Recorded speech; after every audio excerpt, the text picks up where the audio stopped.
Alliance abpolica at gmail.com. The tradition of Festivus begins with the airing of grievances.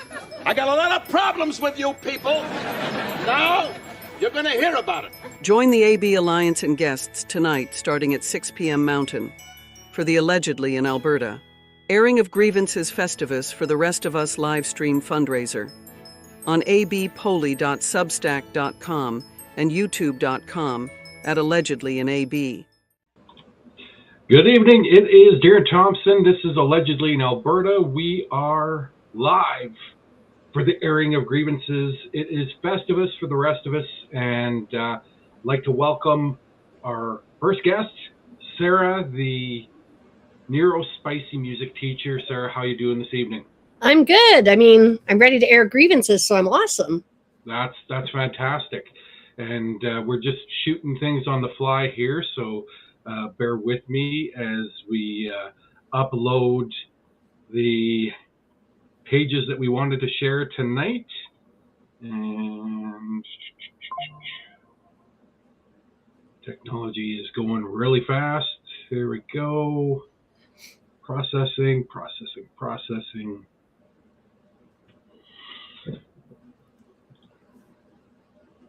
And 5, 6. Yeah, all these things. Oh, there we go. Hooray. There we are. Yay! So it's there. It's a festive. And so as we celebrate the Festivus, of course, we look at the Alberta infrastructure collapsing all over the place. That is not a Festivus miracle. That is not a Festivus miracle. And tonight we are doing it as a fundraiser. If you haven't heard or weren't aware that our youngest was in the hospital, I've been unemployed for too many years to count, and my wife is on long-term disability, and things are going up. So we're doing 2 ways to raise funds tonight. Of course, if you want to donate directly to the Thompson family, you can go to theco-fi.com/infowithintegrity and donate there. If you want to support the AB Alliance, that's a different place. And you can go to abpoly.ca and get your new, it will be new. It's going to be produced in January. People are like, oh, I want it for Christmas. I'd love to have it for Christmas. But we really want our distribution center staff and family to have time with their own family. So we are shut down as of today, and we will not be back in production until the 6th of January. So it gives the chance for everyone to relax and enjoy whatever, but you can still get your orders in for the Dump Danny knit beanies, Dump Danny coffee mugs, and the Dump Danny hoodies in black, blue, or red. So we've got that sort of thing, and I wanted to share this shared earlier. And let's explain as we're talking about knee-jerk reaction to a comment. This is why I love ChatGPT. I'm like, these are the 17 things I think, would be opposite of this. Make me a graphic. Yes. Yeah. Oh my goodness. Yeah, I guess somebody verbally assaulted one of our campaigners today and spit on them on top of it. So we've had quite a spicy year. Yeah, no. I'm really not okay with that. No, not at all. That is disgusting. And I'm hoping the store has footage. We're still following up on that. But yeah, no. So one of the other pages, she said it was tacky for us to be outside collecting during the holiday season. And yeah, I get it, but I don't, right? Like, how is it tacky to be exercising our democratic principles, right? Like one of our canvassers was even saying, like, we are at the Airdrie Lights in the evenings when they're all lit up to collect signatures there. And she said it just felt a little off. And I get that, because there's certain things where it feels like you're maybe crossing lines between traditions or religious things even and secular things and politics. And we don't necessarily expect to have those things joined. Like, look at the letter from the Minister of Education that he sent out to everybody, which mentions the birth of Jesus, which I support. I'm a Christian, but church and state are supposed to be neutral. That's what our laws say. And so, like, that's a grievance I have. Right? Well, so And that's absolutely. And I'm wondering if I have the video here. So I don't know if you're familiar with the female named Fantine. She is known as she calls herself a conversationalist. She calls herself basically a journalist and whatever. Basically, her husband and herself own their own church in out east, and she is very much a supporter of not a separation of church and state. And she actually came out on her program and said that it's everyone's right to be able to speak religiously in politics, because that is what our rights and freedoms should allow us. And she would never ask me any questions, of course, because she wouldn't want responses. But my first question for that is the fact that, would you say the same thing if we were talking about those from practicing the Muslim faith? Or that's where my mind went too, right? Like, that was my first thought, because I'm like, speak for yourself. Like, I openly am a Christian. I'm Mormon, but Christian, and I'm open about that. That's my belief system, but that doesn't mean that I'm imposing it on others when I'm sharing my perspective from that point, right? But I'm also not a public officer who is sending a letter to the whole province. Like, as a teacher, it's not that I keep my faith secret. If children ask, I'm a Christian, what do you believe? Right? It's a conversation, right? And I think there's a difference between, yes, this is what I believe, and this is why I'm making the choices I'm making, versus this is my beliefs. Or is it my beliefs? Because I'm not entirely sure. By the actions, they don't line up with the teachings of the Jesus I know. But like, when you're representing a group like that, I think it's a little different. Like, I think he should have, if he was going to mention faiths, he should have mentioned many faiths, right? So Jesus at this time of year, what about the Jewish people with Hanukkah? What about, right? Like, be inclusive, right? Because I'm very much against cancel culture. I had a sub who wouldn't do Kumbaya with my class, and it was on the list. And I'm like, dude, we do Kumbaya because we also sing in Hindi for Diwali. We do everything. I don't believe in cancel culture. I think it's toxic and unhealthy and shuts down conversations that need to be had. But yeah, I really struggled with that as a Christian, because I'm like, well, I don't want to be part of the we can't say Merry Christmas crowd, because nobody is saying you can't say Merry Christmas, by the way.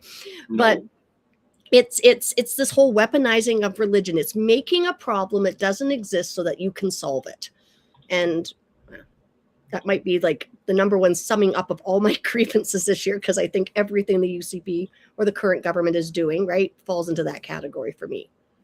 100%.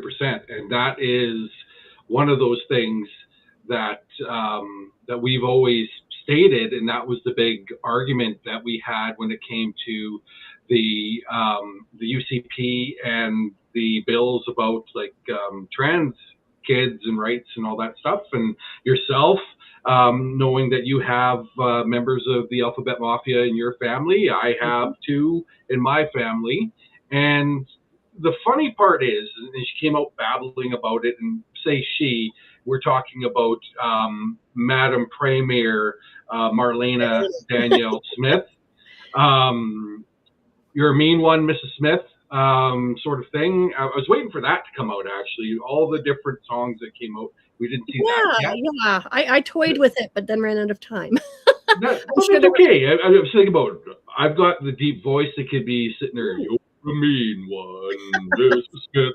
But anyway, point being is she keeps coming out and saying it on whatever independent right-wing, or not mainstream media and not progressive media outlet that she was on, talking about the trans ban and Skate Canada and how they're wrong for not doing this, and she's got curling and boxing on her side, and hopefully the IOC are doing this. For soccer isn't, just from people I know in that world. And I mean, you really want to go to IOC boxing again? Do you really want to they didn't handle that well the first time, right? Like, yeah. I don't know if you can allow, that's the wrong statement. They allowed the story. They allowed the story to continue when they had the truth behind it and didn't shut it down fast enough, 100%. right? Like, that this woman was born biologically female, right? Yes. Intersex later in life discovered, right? Not until they hit puberty, right? Like this is not the same story, right? Like when we're talking most people who are trans, we're not talking, well, they're assigned one gender at birth, right? And at some point decide that this is not right for them. They come to that determination within themselves. I'm in the wrong body, right? It's not always something so dramatic as genetic testing and things like that, right? Like I know with my own child, when they came out to us, we were just relieved that they had decided that they felt safe enough to share something with us, right? Like it was a journey, right? First, maybe I'm non-binary, and then, right? So, and which surprised me, they didn't feel safe because I'm like, everybody in our house is super open-minded, right? And have you met my sister Emily? But it's crazy, right? But I'm like, okay, but when you have to share really personal things about yourself with other people, and you're not sure they're going to accept them, that I get that that's a huge burden to carry. And so I don't know. It's complicated when you look at the whole big picture and they're saying, oh, we can't have any of these blockers for puberty and things. And I'm like, I don't think there's any documented cases of that being done for those purposes. I mean, on another note, with my child with autism, that is something we looked into. We couldn't get it approved when she was 9, but I just think a nonverbal child with the coping skills of a 3-year-old probably doesn't need to be menstruating. Like, is there something we can do to help, right? Like, and also from the safety standpoint, telling about birth control with that child. She's not going to say no to a man if they're paying her attention. Like, what am I going to do if she gets assaulted, right? Like, you know, like these sorts of issues, they belong between me and my child and my doctor and nowhere else. Maybe my religious leaders, if that's how I fly. But these are conversations that we need to be having publicly because we need anybody else's approval. No, we just need to have them publicly in regards of educating people that aren't necessarily informed of these sort of things. Well, and why would you know about these things if it didn't impact you? A lot of these, like the trans stuff especially, I give people a lot of grace in that area because I'm like, dude, and even with the recall, not knowing the rules, I'm like, it hasn't happened since 1938. So, I'll give you some grace there. Like, it's okay not to know, but to immediately assume that what we're being told is accurate, that concerns me in this world, right? Like 100%. We need to always be questioning everything, right? And even more so. The point that I brought up to a few people and they wanted to argue with me on social media, and then suddenly they were quiet because they didn't want to argue with me anymore because I actually brought up logic. You're talking about using this, like Smith and UCP are using this as the rights for women, correct? And while we don't want to have women be affected by men that are in change rooms and whatever. Yeah.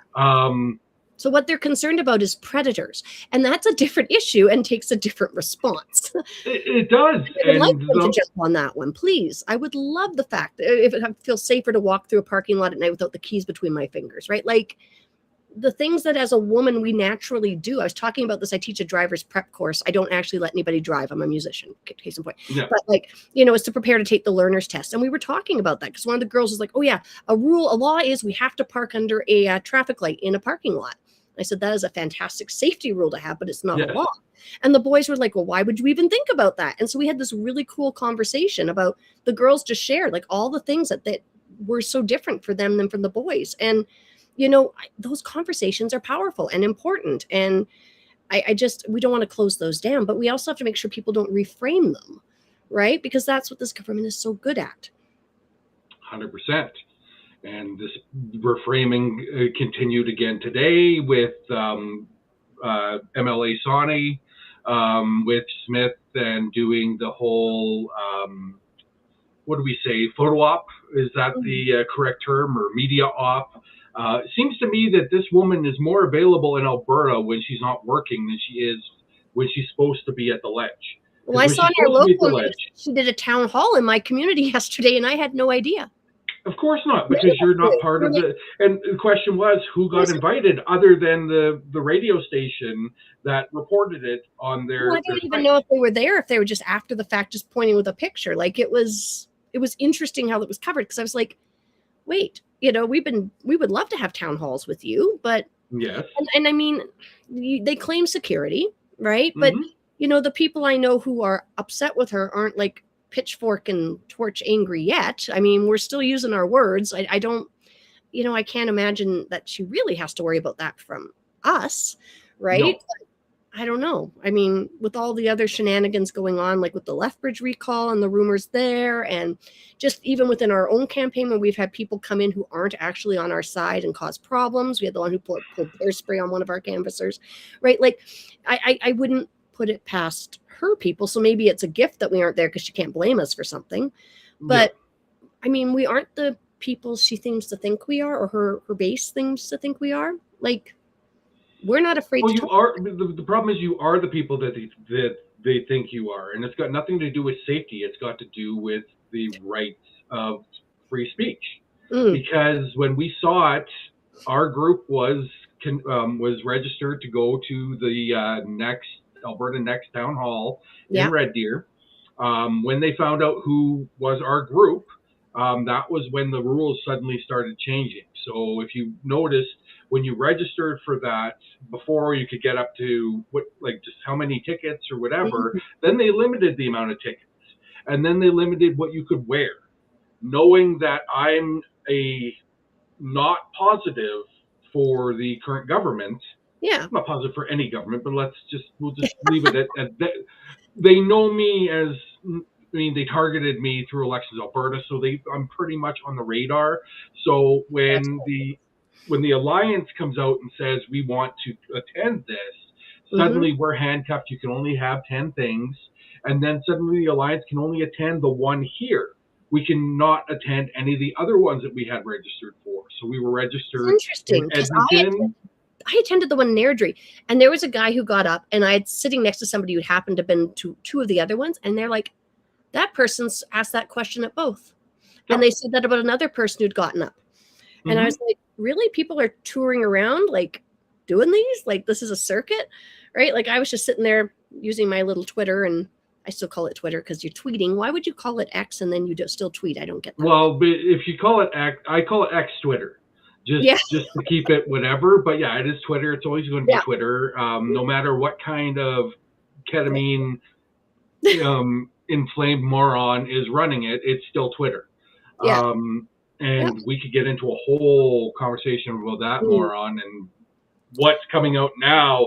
Go back to the tweet going when he had the pissing match with the Cheeto there going, I'm going to say this, that he's in the files. I'm like, of course he's in the files. But now we got it documented that you said that he was in the files. So now, I deleted that tweet. I'm like, yeah, you're a moron. You think that you've been internet's on, you've supposedly been on Twitter for, like, you're an expert Twitter poster and whatever. Like, he was so, I post at any time of night and whatever because you're jacked up on ketamine and you don't sleep and your heart's going to explode. But whatever. You probably have a cardiologist on site that will give you absolute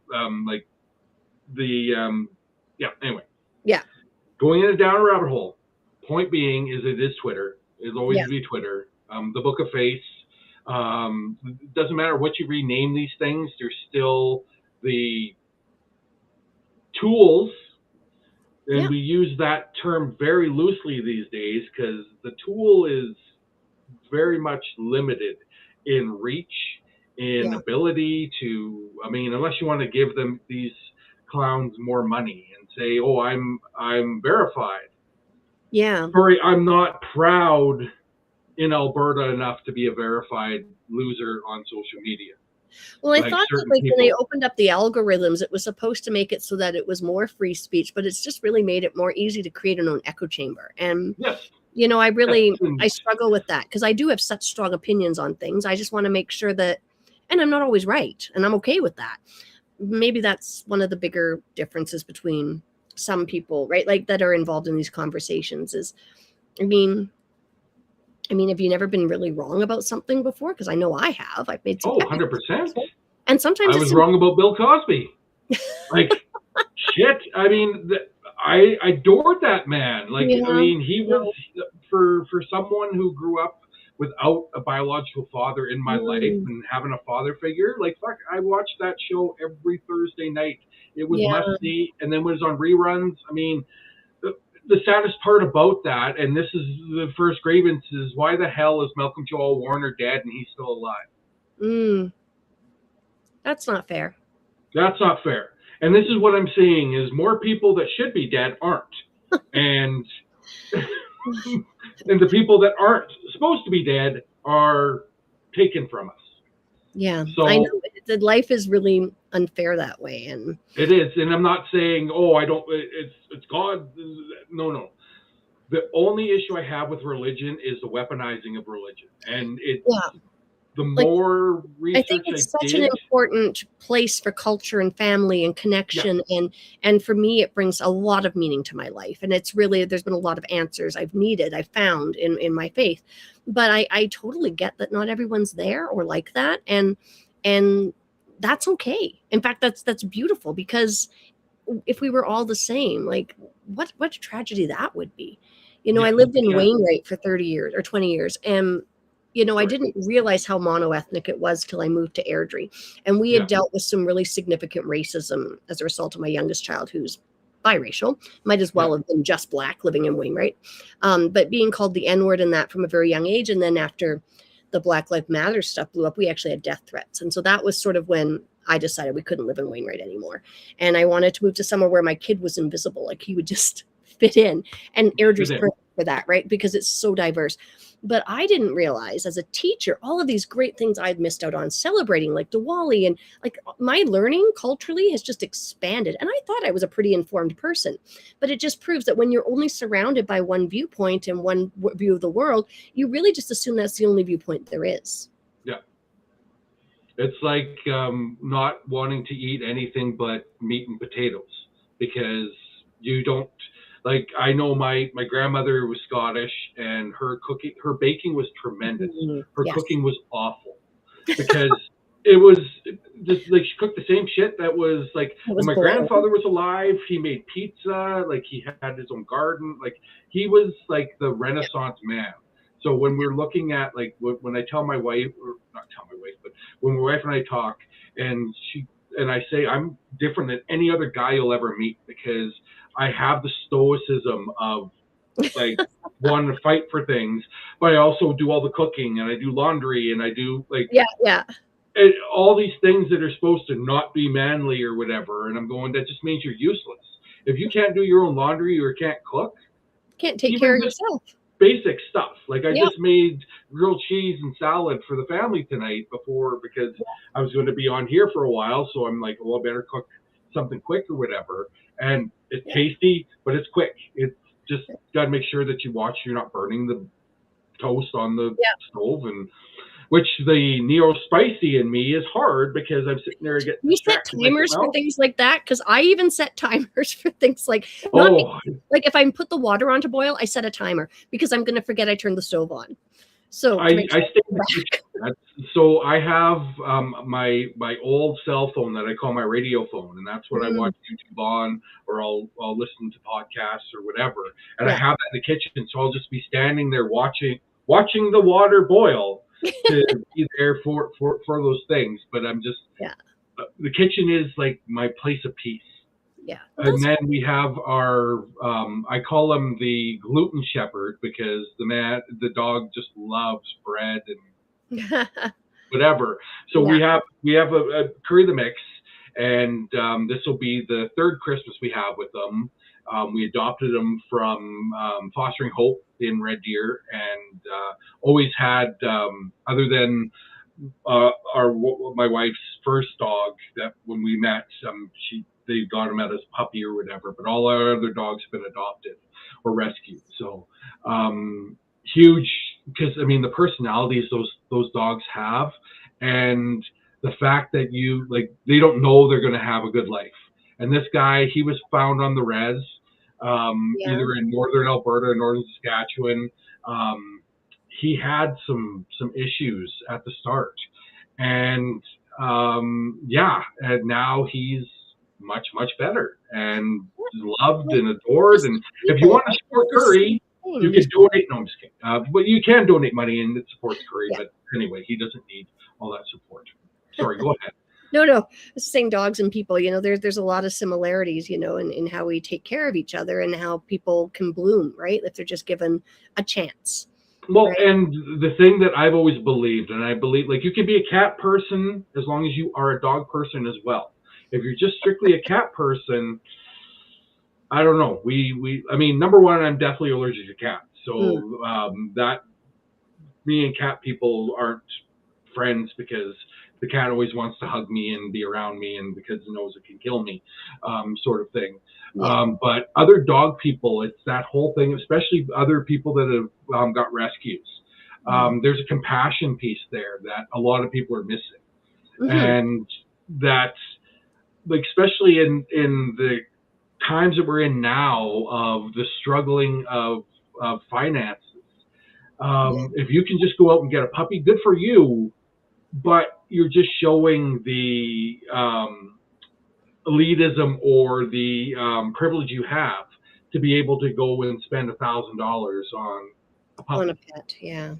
And is that really giving, like, I mean, I'm not a big fan of puppies because, I mean, I went through 2 babies. I don't want to go through more of that training and stuff. So, and then you get to deal with them as seniors as well. So when they start to have accidents or whatever, you're dealing with that way. So I like the dogs that are 2 or 3. That's my wheelhouse to get them, and then hopefully we can have them for 10 years. But I mean, bigger dogs don't last that long. Well, I think I'm more of a cat person, but it's mostly because I'm kind of like a cat. Like, I only want attention when I want it. And, you know, like I vibe that way. Dogs are very, very needy, just like children. And although I've had 5, I think maybe that's why. I'm like, I'm attention. Like, I'll get home from work and I'll say, I've used up all my patience on other people's children. And my kids know, okay, mom's done today, right? Mom's needs some time to Mom needs themselves. to decompress. So I don't think I could handle dogs. We have 2 birds. We had 2 birds that were yellow, and they were named Fred and Ted. And then one passed away, and I hadn't paid close enough attention to which was which. So I was like, okay, so we either have Fred or Ted. And then we got a blue one so we could tell them apart. My son swears we have Ted and Bop now, but I'm not sure if we have Fred or Ted. But we also have Bob. but yeah, the birds are very hard to identify. I like to feed and spend time with. It's, you know, like, yeah, they're good. See, I'm not a fan of birds, but that comes to my time as a presentation manager at PetSmart.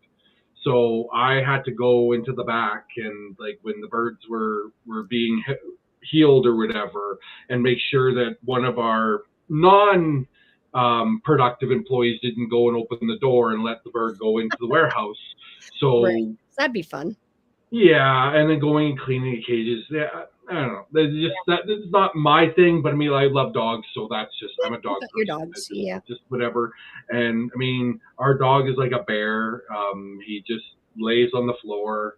I mean, he gets whatever bitey and whatever when he's playful, but he's younger, or he's young enough to have energy, but old enough to not be annoying. So yeah, it's like our that principal perfect. At the school I teach at is visually impaired, and she has a seeing eye dog. And when Lily's wearing her vest, Lily is like the perfect seeing eye dog and does everything right. But the moment you take that dog's vest off, that dog is like a monster, like just like tears things apart and chews on everything and wants to eat everything. And it's so funny that it can behave itself, but as soon as the vest is off, it's like, the vest is off. It's free. Donkey Kong. Yeah. So we've talked about pets, we talked about animals, we talked about religion, we talked about whatever, and so we've opened things up into more calming, positivity. So we can go into the negativity whenever you want. Sure. Well, you're dealing with the healthcare system, so you want to talk about that at all? Because good Lord, I'll go with the positive of the healthcare system. Okay, I'd like some. And like I said, that. So we have our doctor, our family doctor's Dr. Nadine Chattel. She's a doctor here in Lacombe. She's also one of the top ER doctors at the health center. So we've had the benefit and the privilege to have Dr. Chattel every time we've had major issues in ER.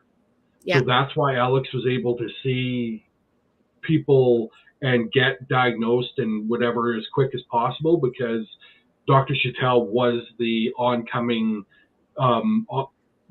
doctor for the morning. And so when we were in not to say the other doctors weren't good, but the other doctors, I mean, they don't have the relationship that we have, right? No, the doctor knows your kid. This makes exactly. So they knew, and one of the hiccups was the fact that it was it ended up being a reaction to the medication. They were on a stimulant medication for the ADHD, and that hurt their stomach. So we had to switch to a non-stimulant medication. Problem with the non-stimulant medication, with the other medication that they take for anxiety, it counteracted with that and caused extreme issues with the heart. So it raised their heart rate to a extremely dangerous level, and then it lowered the heart rate to an extremely dangerous level. So they're on the heart monitor, and I'm watching it, and it's high, high, high. I'm like, okay, we just have to calm down. Then they go to sleep, and then I watch it drop. Oh yeah. And I'm watching it drop, and the alarm's going off, and I'm going, where the hell is someone to, like, what's going on? But then it went to the blue. So I talked to Dr. Chattel. She goes, number one, don't watch it. Don't watch the monitor, because you'll go crazy. It's like watching a slot machine. It's never going to give you the number you want, and it's going to just fluctuate depending on how Alex's body is. But it was like they were in at 48. It was like under 60. So like anything under 60, that's a cause of concern that could be brain damage. Yeah. And so when they were at 48, I'm going, geez, what's going on? Like, what's happening or whatever? And it was just the fact that they were so overwhelmed at the start and having such a high blood pressure and heart rate that once they were rested, it just dropped. Like, it was just like a total opposite reaction. And then of course, we hadn't given them the non-stimulant drug going into the earlier day, so they didn't have that issue. So it was out of the system. So everything was coming back to normal. But the problem was, because of all the signs and everything, it looked like that they overdosed. So we had questions from the pediatric cardiologist, from the nurse, from the other doctor. And then when we got Dr. Chattel, because they know the family, she goes, talking to the pediatric cardiologist, going, I know this family. There's no way this is an overdose. The parents lock the drugs up. Like, they're like, we have had self-harm issues in the past, and we have to make sure. And so once she gave us the green light, then the pediatric cardiologist gave the green light for Alex to be able to be let go. So if it wasn't for having that relationship with Dr. Chattel, we wouldn't. You'd be dealing with services, probably having them talk. And then Dr. Chattel, while she's there, because the roads and the weather was so crappy that week, she got us into the pediatric cardiologist in Red Deer, who had one appointment open on the Friday before they had the Christmas party, before they were going away for the holidays. So it's all party, whatever in the back, but there's Alex going through the EKG with the doctor in Red Deer. So that's the positive, right? And so for me, fighting, we have amazing healthcare workers. Like, we really, really do. And like, that's the best in the world. And I wholeheartedly agree. Like, I've had some bad, like, we have some, like, the on-call doctors that get the walk-in. They're not necessarily the best. I mean, that's why they're in the walk-in, because the fact is they they don't have the rapport to run a clinic on their own or whatever. And I've also run into, like, as somebody with addictions myself, I mean, I'm sober 6 years, but like, I had a string of frequent, I was a frequent flyer for a while there. And I can understand why the medical staff would start to get jaded when they're seeing people who aren't getting better, right? Like, 100%. Right? Like, it's we're helping her tonight and she'll be back tomorrow, right? Like, when I was in my worst, and like, I get that. Like, there's definitely that jaded, and I see that some workers take that on to other patients, right? Because they just assume, right, that you're going to be a drug addict because you're presenting in a certain way or whatever, right?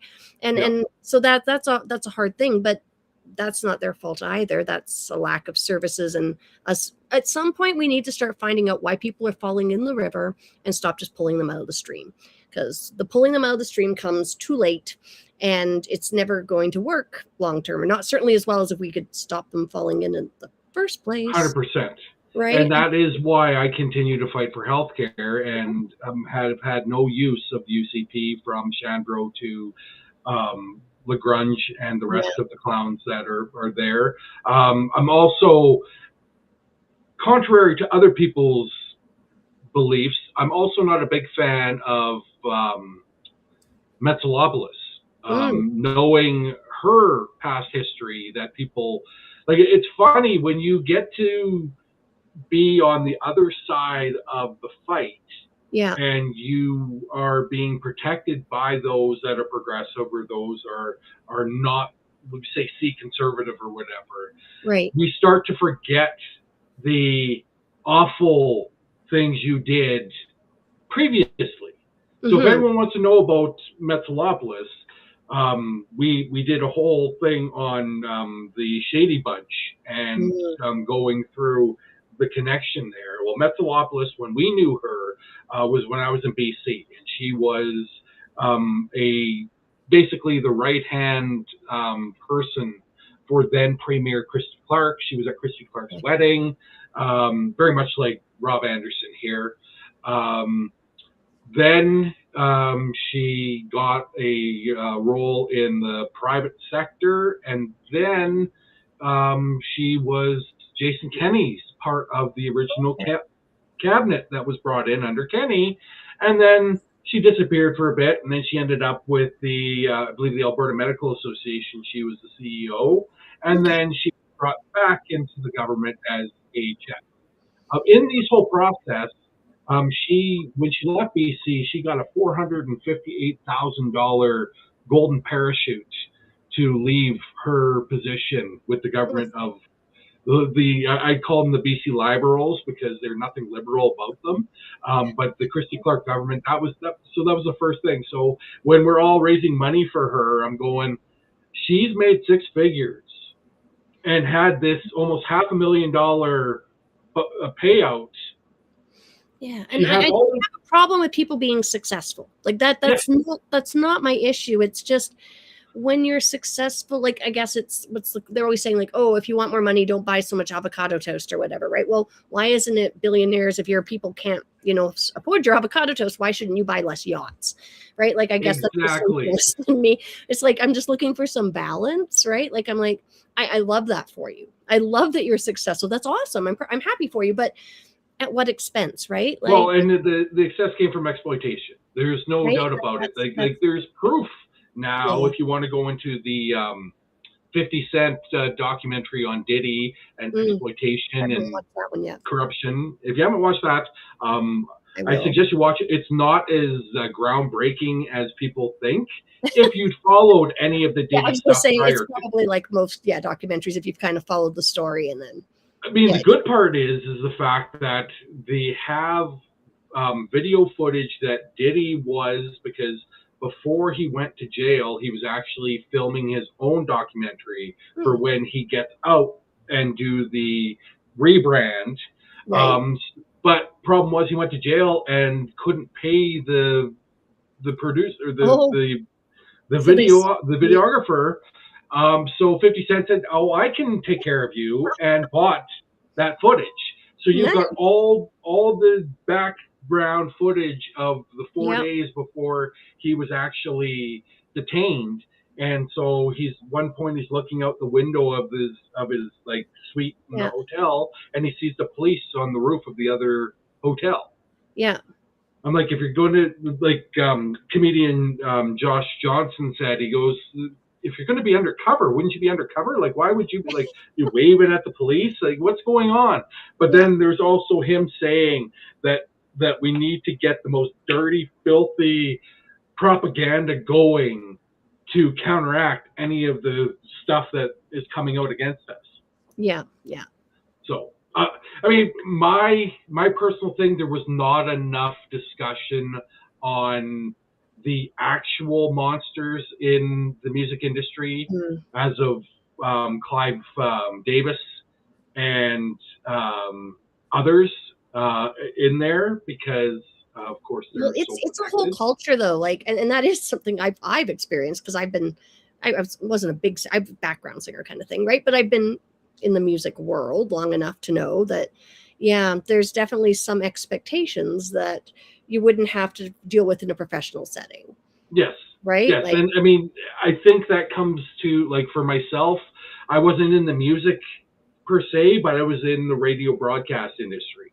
So very similar stuff that you're asked to do things outside of your normal day-to-day operations, but you're under contract.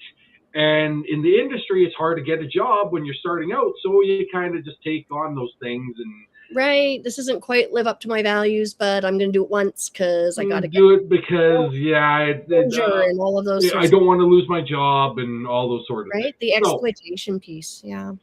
So that's the piece. So I'm not saying like we both have come out, like, I mean, with our giving our background and our past. So we're not saying anyone watching that we are perfect. We're not looking for perfection. We're looking for accountability. That's and it. Transparency. People who are willing to make mistakes openly. I would love that. I like when people own things, because I mean, as I said, I've made my own mistakes and I'm not proud of them. But there comes a point when I can look someone in the eye that I've hurt and I can say, look, here's what I learned from this situation. And once I get to that point, I feel like, okay, now I can talk about it, right? Like that's okay. That's it's in the past, sort of. I mean, I'm still working on being a better person all the time, but you know, that transparency piece is so powerful. And something I've learned myself is the more open I am about my mistakes and how human I am, the more open everyone around me is. And it's just better for everybody, right? Like I've been able to help people who have drinking problems, who some of my students' parents, right? Because I'm open and honest about the things that I went through. And I'm like, look, you're not alone in this. It doesn't mean you're a bad person. Like, do you need someone to talk to you about this? Because let me help you find somebody, right? Like, I would love it if the government was at least open to, well, that's the thing, they don't even listen, right? Like, but, no. And right, that's the thing, is like, I worked for Canadian Blood Services when I first moved here, and I can say nothing good about the organization. It is a terrible, terrible organization. They treat donors like a supply chain, and that was the whole thing. They don't want to give you any of the free things. Like when people say, oh, I love getting my juice and whatever, they don't want to give you that, but they have to, because number one, they have to give you juice and cookies, because if you've given blood, you need sugar. You're weaker, and you need the sugar. Number two, it gives them a little bit of you can say it's a present to donate or whatever. But there's such arguments that I had in regards to treating of our donors. And I was the territory manager. I had huge numbers and whatever, but it didn't matter. I needed to get more and more and more and more, because the whole thing is you had enough blood donors, but the majority of blood donors were older. So once they aged out, you had to replace them with younger donors. Right. So you had to recruit. Well, the younger donors, you're trying to recruit are from the high school system, but the problem is they want it to be a guaranteed, like if we're going to go and give our event manager the hours to go and present the program to that as part of the science program, of course, or biology. Yeah, that makes sense. Yeah. Then we wanted the resources or whatever, but then we had to guarantee a certain amount of new donor units we would have to justify the man hours. I'm going, you can't get kids right away unless you've got a kid who's been raised, like their parents are own egg and they go every month and whatever, or whatever it is. You're not going to get the buy-in. Like, it's not a cool thing. So we tried to make it that way. We tried to make things a lot more fun. And so I created the 4cc football blood challenge, and I had the connection with the Calgary Stampeders, the Edmonton Elk, and the Saskatchewan Roughriders. And we had, because we had in Red Deer and area, there was all three teams had those fans. Oh, yeah. So we got the fans to come in, and then we had the teams donate, or we had team items donated from the co-op. I talked to New Era. We had great prizes or whatever, but I had to basically do everything underground, because if I did something outwardly, it would be against the company policy, because company policy is you can't provide any sort of compensation for blood donation. So I'm like, okay. And I'm like, so why is that? Oh, because the safety of our donors and all this stuff. We say, okay, great, whatever. And then we are informed about the blood plasma collection that we do. Because, like, as a starving teacher, I've looked into maybe donating plasma for money, because I'm like, donate plasma. So you don't get paid for the donating of the plasma through blood services, and they sell that plasma to the United States and other countries to have it produced, so then we can buy it back as blood product. Anyway, sounds like something we should be doing at home. Yeah. Anyway, so they are doing that, but whatever, but it was all about money. So they claimed they were a not-for-profit, which they were. Yeah. But I could, in one staff meeting, and I was making at the time all right money. I mean, it was, I think it was about 70,000 with bonuses. But in one staff meeting, when we had multiple managers attend in Red Deer, there's $1.8 million in salary sitting in the staff in that meeting. Yeah. And I'm starting to question, I'm going, most of my manager and her manager and the manager above that were minimum 180 to 200,000 a year to tell other people to go and get people to volunteer their blood. Interesting. Like I you know, because we've been looking at the expenses of different MLAs and things and comparing them, right? And Angela, well, that's the one I focus on because that's my writing, right? And we're looking at how, and if we thought a fair comparison would be to Guthrie, right? Because they're both in the same city, and she's billing almost twice as much as him on things, and like almost as much as the premier on others, and it blows my mind, right? Like, you know, they want to talk about merit pay for teachers and things like this, and I'm like, well, how would a system like that work for government? Like, I honestly think maybe there should be a rule that you don't make more than the highest paid person that you represent. Like, so whoever makes the most in education, that's what the education minister makes, right? Whoever makes the most in healthcare, that's what the minister of healthcare gets to make, right? Like something that, I don't know, makes sense. Like, I don't know, maybe I'm simple-minded in that I just like comparisons to line up, but you know, that seems logical. Well, it's like there's a discussion in the States about the Senate and getting rid of all these old senators, right? Because they're not elected, they're appointed. They're appointed or whatever. Same here. But they were talking about, well, they wanted to do it where you could only have a certain amount of each age group. So you have some people that are younger, and then some people are older, and then you have like, you have to have a minimum representation, right? Like, of overall representation. So my idea, because I always thought about the idea of having a Senate, like a provincial Senate, that was led by our Indigenous peoples. Interesting. So we have the Indigenous peoples are 60% of the Senate. So that means anything that we don't have this rubber stamping of Bill XYZ from Lacani, who pretends that she cares about the environment, but doesn't. She's another one that when we get to the grievances, she's one that I will be grieving for sure. But the point being is the fact the other 40%, what would we look at doing it from an income base? So from the lowest income to a maximum. And then you have representation of people from all different classes. as opposed to just ages. Because ages, whatever, you can find rich people from any age. This is true. But to find someone that you only can have, like, they've got the limit for AISH and they have the limit for ADAP. Yeah. What if you had those people on the Senate? So then they're able to get income for being a sitting senator. Well, at the very least, we should include everybody who's affected in as far as representation and decisions that are being made anyways, right? Like, it's the reason I stopped supporting Autism Speaks.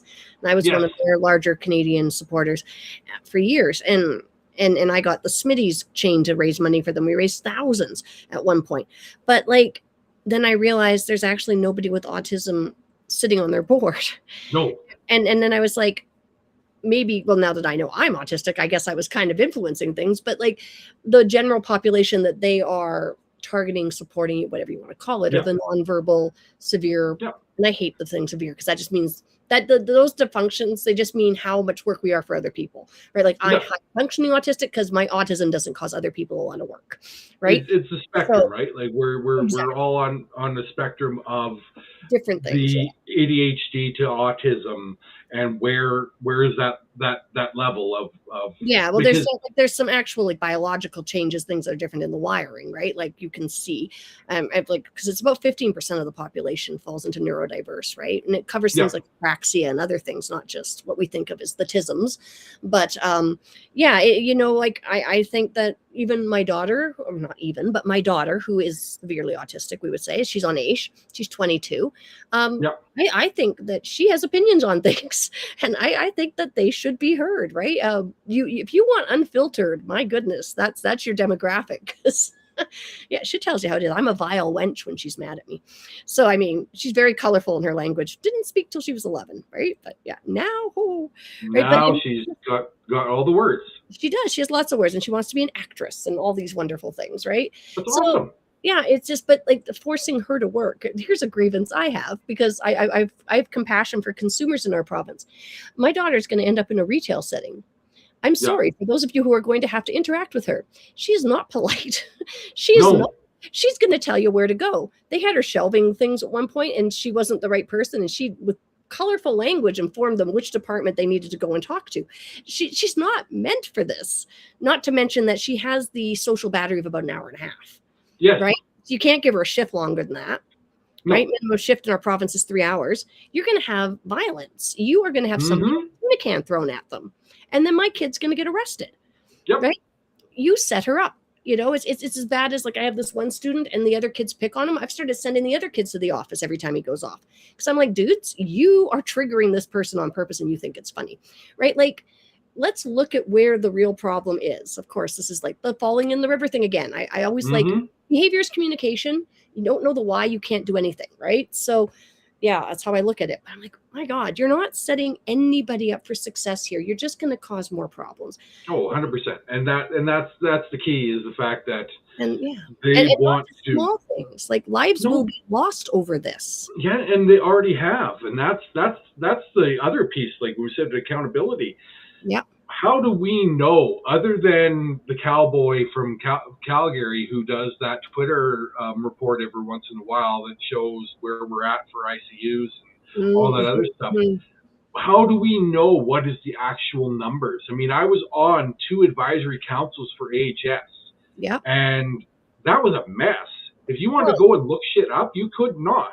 No, and when they stopped keeping class size data and all of that, then they wanted us to report all of that data within 48 hours, right? Like, the number of things that I reported in that one little survey that I needed to do that I hadn't reported yet was 90%. So that tells me that about 10% of what is happening is what's being reported. Like, that's just terrible math from a music teacher, but like, just my experience, 90% of the time, right? And my principals were even surprised at the amount of aggression. And those staff meetings before, they'd said, there's so many classroom managed things that have been sent to the office. We need to work on that. And then they saw the things we dealt with in our classrooms. And the next staff meeting, they retracted it. They said, you know what, we apologize, right? Because literally you are dealing with A, B, C, D, E before they're coming to us. So sometimes you're sending us stuff that you probably should have dealt with, but you're overwhelmed dealing with the kid with the drumstick, right? So we get why you sent the kid who's swearing to the office, right? And right? Like, it's just the reporting doesn't match what's actually happening anyways. But if you go by the reporting, we're in a lot of trouble. Yeah. So how much trouble are we really in, right? Like, what Well, one is other than the 60 kids dying in care, that one, and that the majority were Indigenous, 1 out of every 4 kids admitted to hospitals in Alberta is malnourished. Yes. 1 out of 4. Like, 1 out of 10 families are facing food insecurity. I got that stat. But the 1 out of 4, if you come into the hospital, your kid's malnourished. That's not okay. Are we in a third world country? Like, I mean, what? How is that okay? It goes all the way, and this has been my argument, and people will sit there and shit on this the whole time. It's capitalist structure. This is the problem that we're in. And when you go back, because everyone sits there and goes, oh, it's Trudeau, it's Carney, it's the Liberals and whatever, it's the NDP, whatever. I'm like, no, shithead. It was 1977 when all the non-C conservatives decided we're going to take over the world and become evangelical Christians and bring the right wing, what we know of the grand old party, to light in the States. And you had, and not giving a pass to the Liberals. So at one point you had Pierre Trudeau, you had Ronald Reagan, and you had Margaret Thatcher. And all 3 of those shitbags went and removed all the red tape and all the regulations that stopped monopolies. Okay. So when you have the monopolies, they don't need to price accordingly.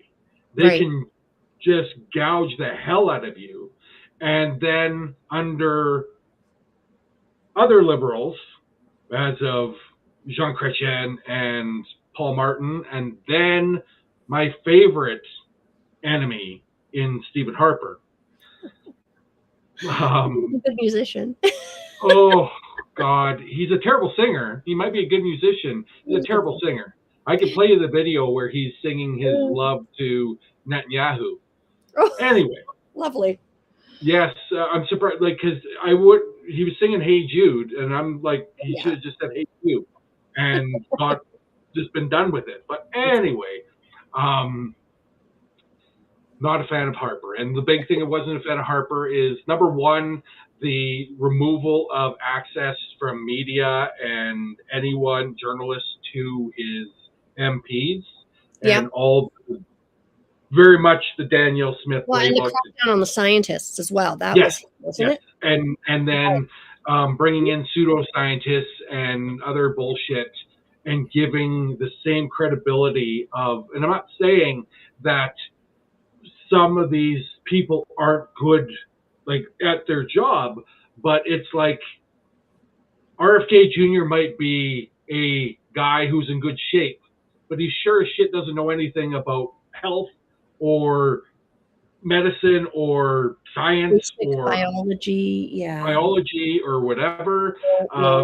He drank Kool-Aid and he's all in charge of these things. Yeah. So we had this conversation, I believe you brought up the point where everyone should be, everyone who does you have a portfolio, you should have experience in that portfolio. Yeah. So we go back to Harper, because we'll go back to Harper back and forth and whatever. I know people love him. I never liked him.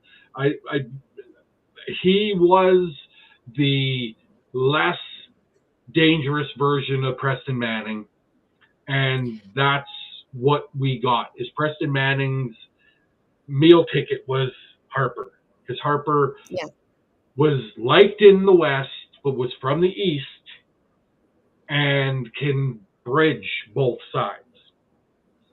Think that Carney has that now, but not really. No, he's still really disliked in anywhere that isn't somewhere.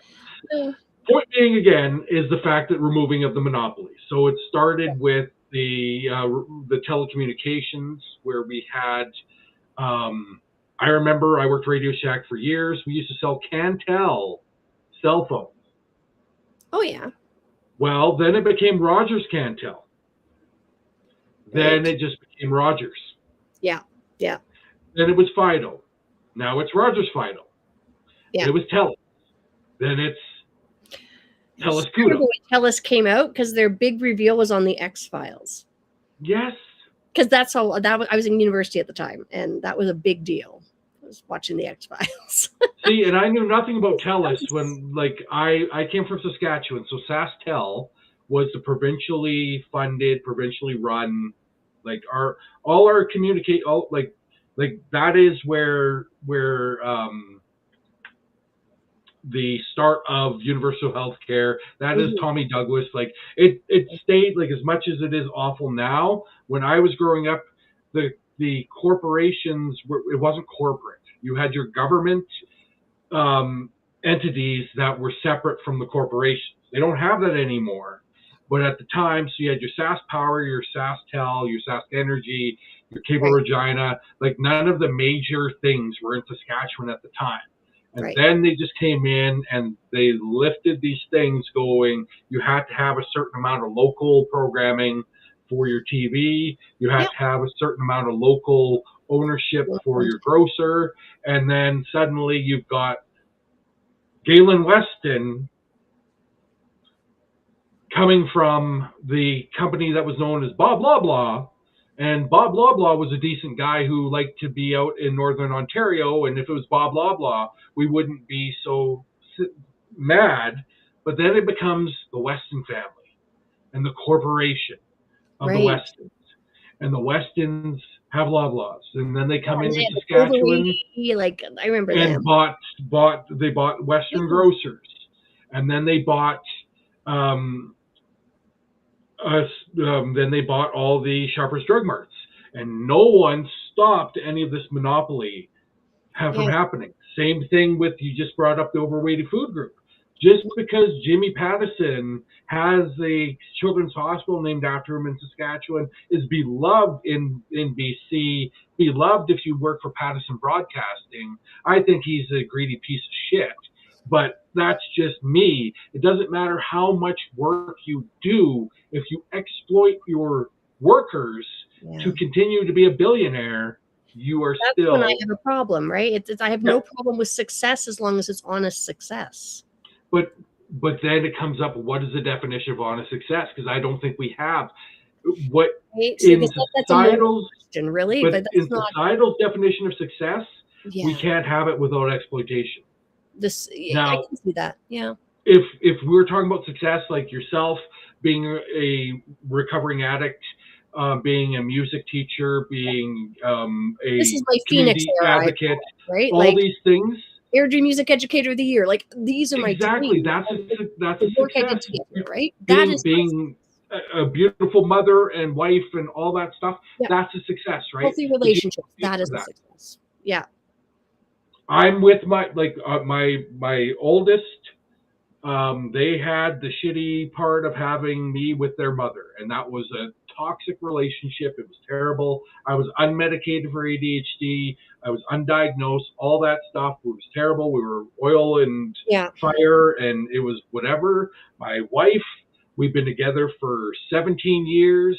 We've been married for whatever our youngest is, so 13 years, and have been happy, like, but we're not seeing success, right? Like in societal success, financial success, financial success, we are fucked.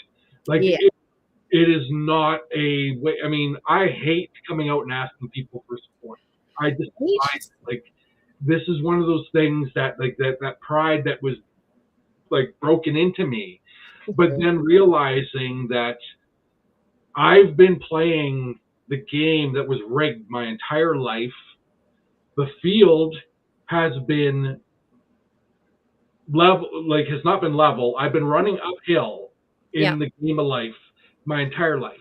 Yeah. So the fact that I'm alive, I'm healthy on paper, I have two beautiful children. I have a beautiful wife. We have a dog. Yeah. That is success for me, but that doesn't pay the bills. Right. And I think I think there has to be a way to be able to make money without totally exploiting people, right? Like, I mean, and that was the thing. Like people bring up the UBI, and I'm like, okay, I'm for a universal basic income, but I'm for. I've talked to enough people that said that the system is just not. It wouldn't be a value to, because people would just raise the prices of things and take that money and whatever. And I'm going, okay, so what if we just clear that off? What if we just reevaluated our system and went from the capitalist structure that we're in to a social democratic structure where we give everyone the basic needs? Yeah. So this isn't about you have to pay X amount of dollars for rent or for whatever. Your coverage, your food, your water, your utilities, your housing is covered. In those aspects, whatever work you do for the city, you do for your neighbor, you do for whatever, you're paid. You're getting a guaranteed wage for whatever work you do in the world. Yeah. So it is a guaranteed amount, and if you want to do your own business or if you want to work for someone else or whatever, they have to provide you a wage higher than what your guaranteed wage is. So that way we can't undercut what we're doing now. Yeah, you can say there's lots of jobs out there. It's bullshit, because I've applied for many jobs and there's no jobs out there. No, jobs are hard to find. And if there is a job, it is going to pay you minimal for the amount of experience you bring to the table. Yeah. And they will get rid of you if you don't swallow the company mantra right away and just be the biggest cheerleader for the company. Yeah. And they'll use that first 90 days as the evaluation period to weed out anyone who's not going to be the company person. Right. So, and then they can just go, well, we're not going to hire anyone, or we're going to keep our employees or whatever. And it doesn't matter what you say or what we do, because, well, we don't need you. We don't need any more employees, because we've got AI, we've got automation, we've got these sort of things. And if you realize and utilize, your husband is AI, so we know what we're talking about here. If you utilize those services with the experienced members of your company you already have, you could have your employees work a 4-day work week and still pay them for the 5, because you're not going to lose the productivity, because those employees are going to give you the most productivity from Tuesday to Thursday. Yes. And because no one does any work on Friday anyway. Like, it's a write-off. It doesn't matter where you are. Oh, sorry, teachers do work on Friday because you have to do the shit. Well, because we won't get through the stuff if we take a breath, because the curriculum's so intense. And because the curriculums are 123 outcomes and social grade 9 outcomes. That's ridiculous. Right? Ridiculous outcomes, ridiculous useless facts, regurgitating right? stuff. Oh, here's a grievance. I've got a grievance. The math exam. I count to 4, right? So why are people surprised that 50% of the grade 6s in this province failed the math exam? Why? Like, why would you even be surprised? Because this is another thing where they've set this whole situation up for failure, although I don't think they have a solution for this one, right? No. So they design a curriculum that doesn't align with the curriculum that came before. So the kids know how to do adding and subtracting and multiplying. And suddenly, oh my gosh, there's exponents and other math words I don't know. And then, and it's out of the blue. And the teachers are like, well, we have to teach them how to do this before they can do this, but we have this amount of time. And right. And so, and not to mention, these kids were struggling in numeracy and literacy before this. To begin with. Because there's no success by 6, right? Because so here's we cut all that program. We used to pull out kids in small groups. And this is something that's really interesting. And I don't know if other school divisions are doing it, but the one that I work in is doing it this way now. So we used to pull out kids. And then we decided, well, though that's not good because it singles kids out. We want to do stuff in the room with everybody, right? So putting an extra teacher in the room for support while the classroom teacher works with the smaller groups, that's a better way to do it. But that was when 20% of our students needed supports. 60 to 75% of our students in the classroom need the supports. So the teachers are all pissed at us because we're not pulling anybody out, I'm like, who are we going to pull? It's your class, right? So now this whole pushing. So what we're trying to do really is that insert extra teachers into the space and try and, oh my God. But like when you look at the math and how it's flipped, you're like, yeah, no, maybe I should be pulling the kids who are where they should be. Give me that 25, 30%. Let me get them moving forward because they're bored out of their minds and right. Smart kids are right. Like, my God, give me an average any day of the week. But maybe because I always fought this. So I was not you probably tell I was not great in math. I did what we called gunner math. It was general math. Me too. Whatever, just to get whatever. Yep. We had our gym or health teacher teaching us math. So they took the textbook or whatever that we're supposed to learn from and threw it in the garbage the first day. And so this teacher proceeded to teach us life skills that we need math for. So taught us how to go through our first paycheck and learn about your CPP and your EI and all these things. And then taught us what the cost would be for that engagement ring from the jeweler. So then you're looking at credit and the aspects of credit. And then taught us about the difference between rental and ownership of home, and then what the steps were to own a home, and then going through the mortgage and going through. So this is math that you're going to need your whole life. Yeah. And that's what we learned. Yeah. And our government has taken those specific outcomes and put them in the physical education curriculum. Financial literacy is in phys ed. What? Yeah, no. But I mean, I agree with you that should be, and it is taught. Like in the high school curriculums, which haven't been messed with, it's taught in CALM and it's taught in one of the high school 10. But in high school, though, right? Like, so we're sitting here going, your kids before high school, I'm not saying legally, but will get some sort of job or work for someone at some point if whatever, need to understand that $5 out of someone's pocket an hour is not a good deal. Yes. Oh, well, you're not paying taxes on this, so it's $5 an hour. Oh, you work 8 hours, you're making $40. Okay, well, but there's no tax on that. Okay, but it's $40. And when I'm going to go to the movies or whatever with that $40, it's all gone, and I don't have enough to pay for it because the cost of living is so much. Yeah. Yeah. So it's like financial literacy, I think, is something that our kids need. And I think, honestly, some of that was stuff that was taught at home growing up for a lot of people in my generation, right? Our parents, they taught us those sorts of things. But I don't think the family unit nowadays can be expected to do those sorts of things. And the education system is picking up the slack without the supports in place. And I'm going to say something that's probably going to piss off a few people. And if you're pissed off, please share your grievances towards me or towards whoever in the chat. But they can't leave the homes to teach these things because the parents at home are not as intelligent as what our parents were. Well, I don't even know if it's not as intelligent, but I would say they're just not equipped, right? Like one of the reasons we've stopped sending home reading every day is because we have multi-generational families where parents are all working. They're being raised by the grandparents who don't speak English, right? Yes. So you can't expect people who don't speak English to speak English to the kids. No. Okay, so let's doesn't get their sticker and they feel bad about life, but that's not fair, right? So if we have a lot of families who just aren't equipped to even help, right? And so I will take those into account. I'm going for the separatists. I'm going for the proud Albertans here. You're white and truck driving, blah, blah, blah. You think that, and you've argued with me about, I've got a job in the pit or in the patch. It's paying me this amount of money. You have no idea what to do with that amount of money.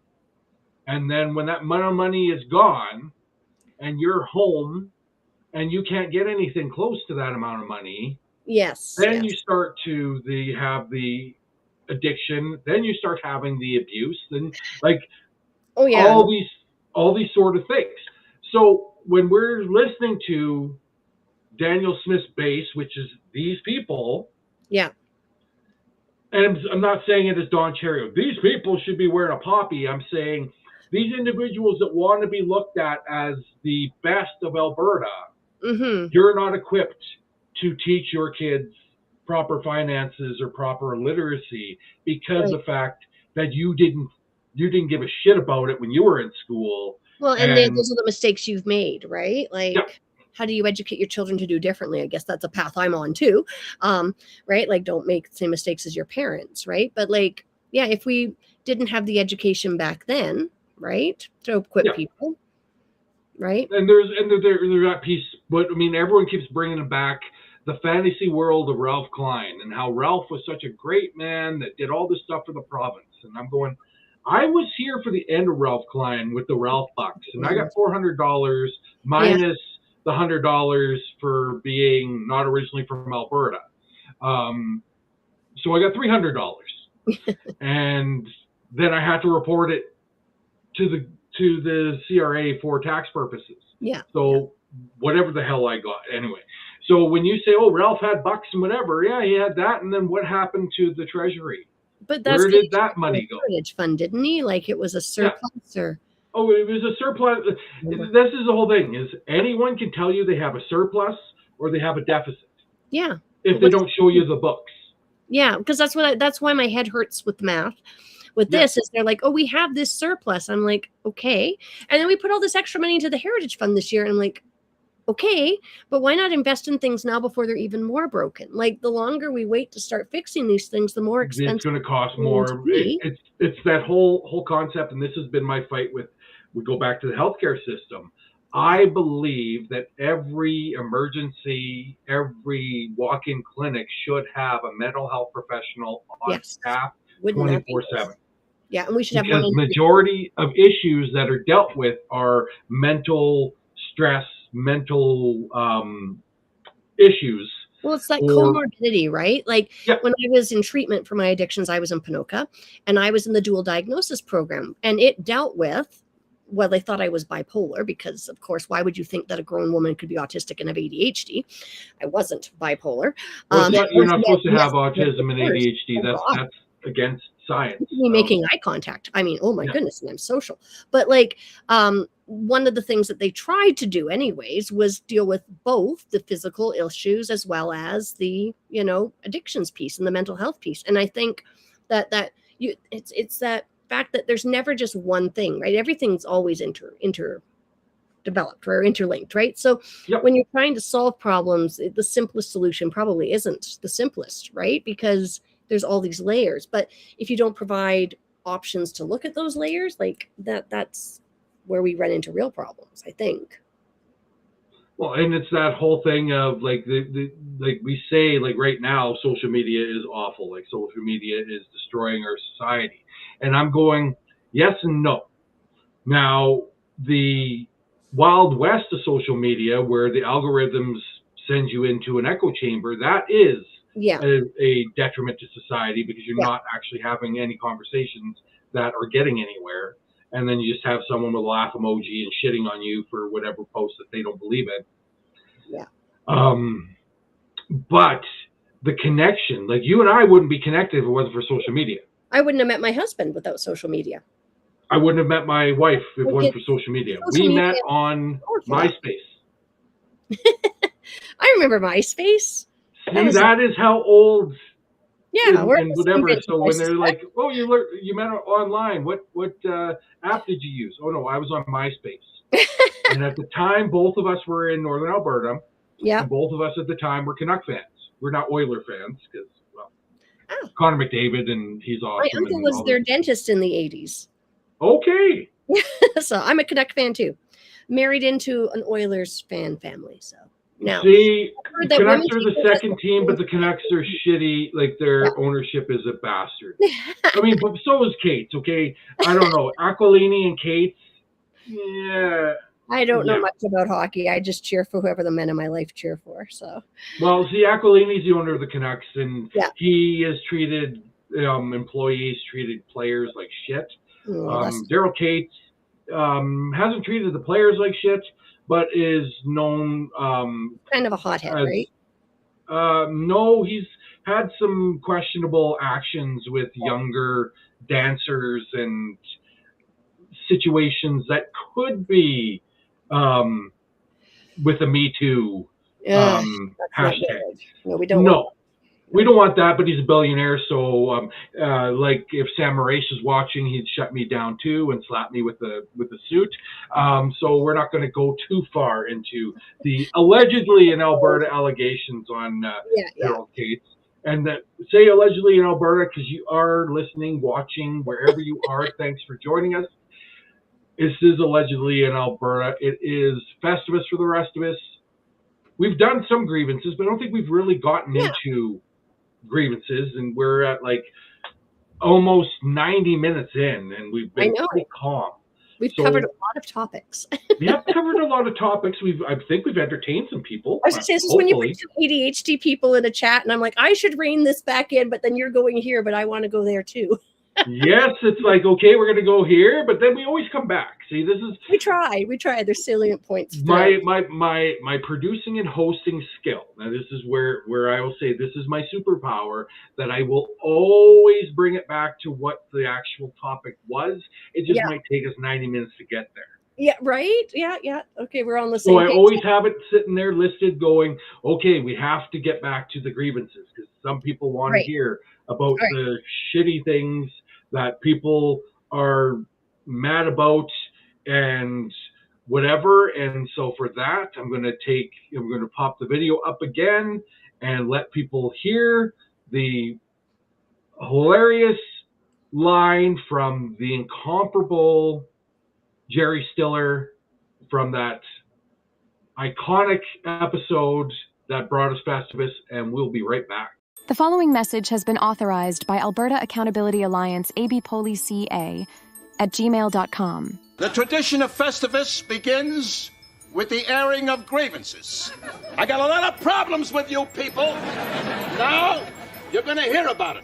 Join the AB Alliance and guests tonight starting at 6 p.m. Mountain for the allegedly in Alberta airing of Grievances Festivus for the Rest of Us live stream fundraiser on abpoli.substack.com and youtube.com at allegedly in AB. See, and that reminded me that I'm not on the Substack right now, so we will go to the Substack and we will join it in progress, and apologize to anyone who's on Substack that's been waiting patiently for us to be there. They're going to hear a grievance about that. Oh yeah, we'll get all that. Oh man, yeah, live with allegedly in Alberta. What are we here?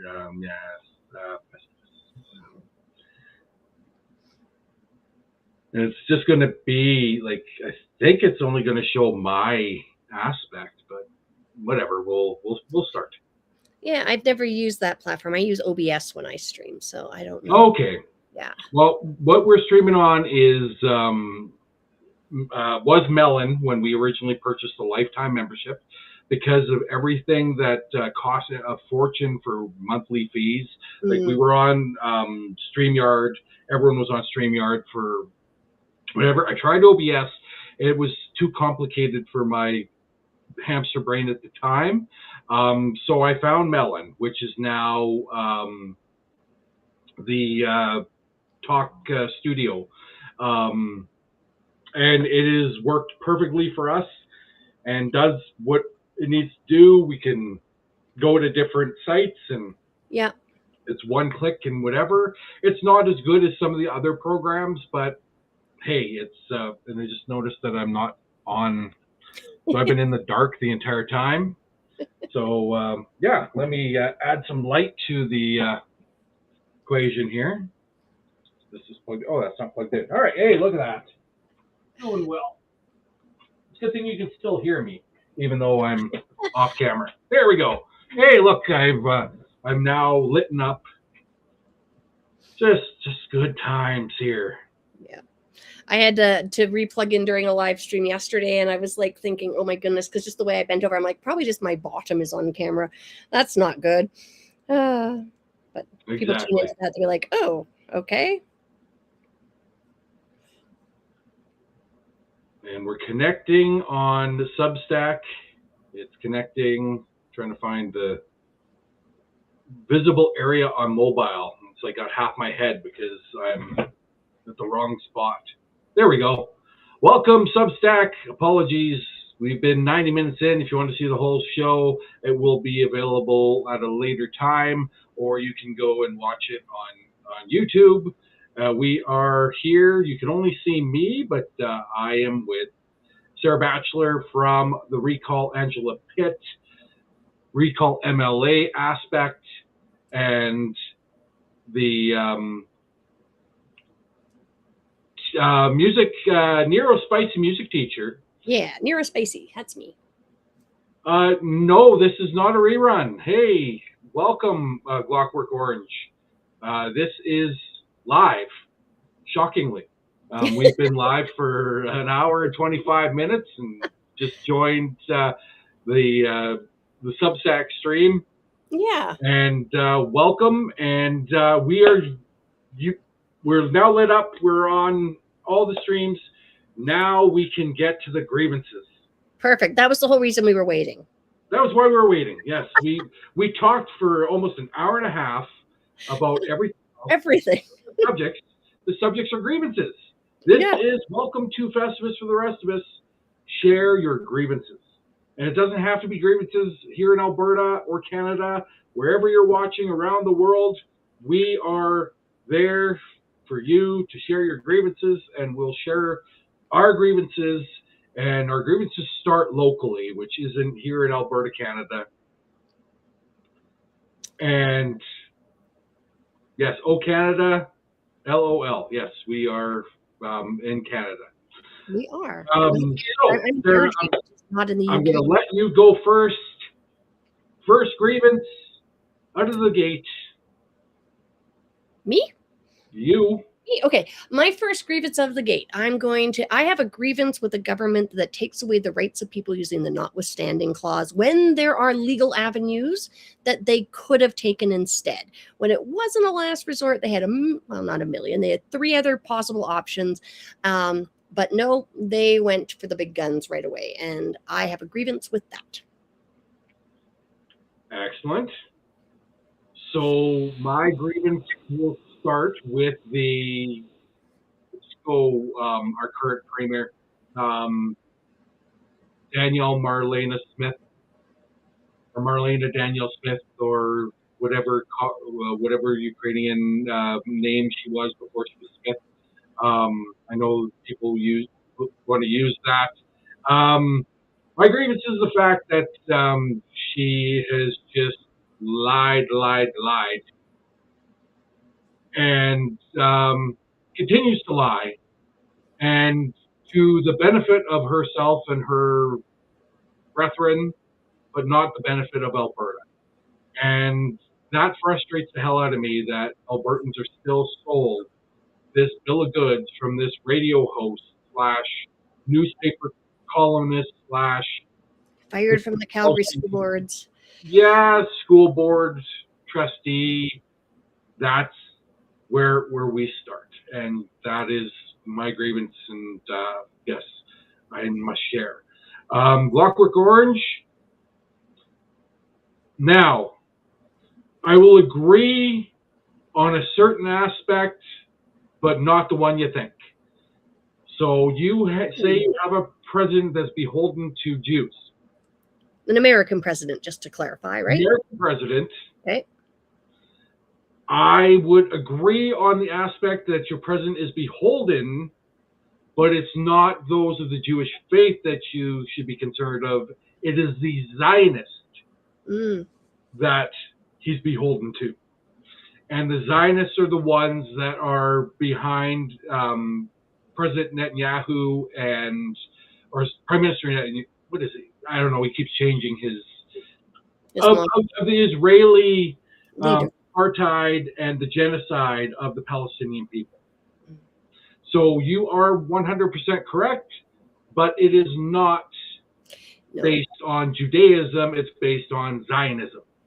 And the same way that they try to weaponize Christianity here, right? Like it's 100%. It's not the people of faith; it's the faith being used as an excuse. maybe. And that whole aspect of the faith being used, now the danger is it's actually Christian Zionism that is the evil there. So they take the white Christianity and the white nationalist ideals and bring in the Israeli Zionist ideals and make a super monster that cares about nothing but their own people. And as a non-religious person, I find Christians weak.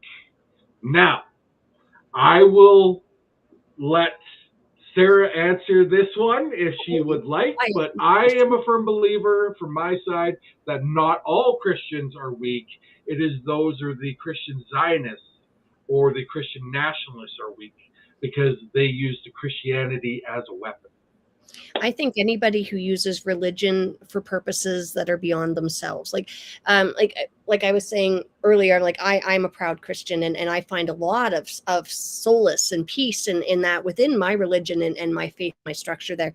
But I understand that not everybody is the same way. And I think that's a strength, because I'm like, this is what works for me. You want to know more, I'll happily tell you.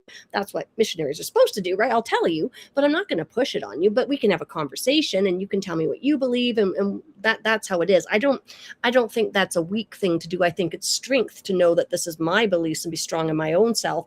But then to push it upon others, I think that's inappropriate. I really do. 100%. So we have gone through a couple of grievances. We will go back to, you wanted to talk about the recall. You guys have something planned for Sunday. On Sunday, we are doing our first blitz of door knocking.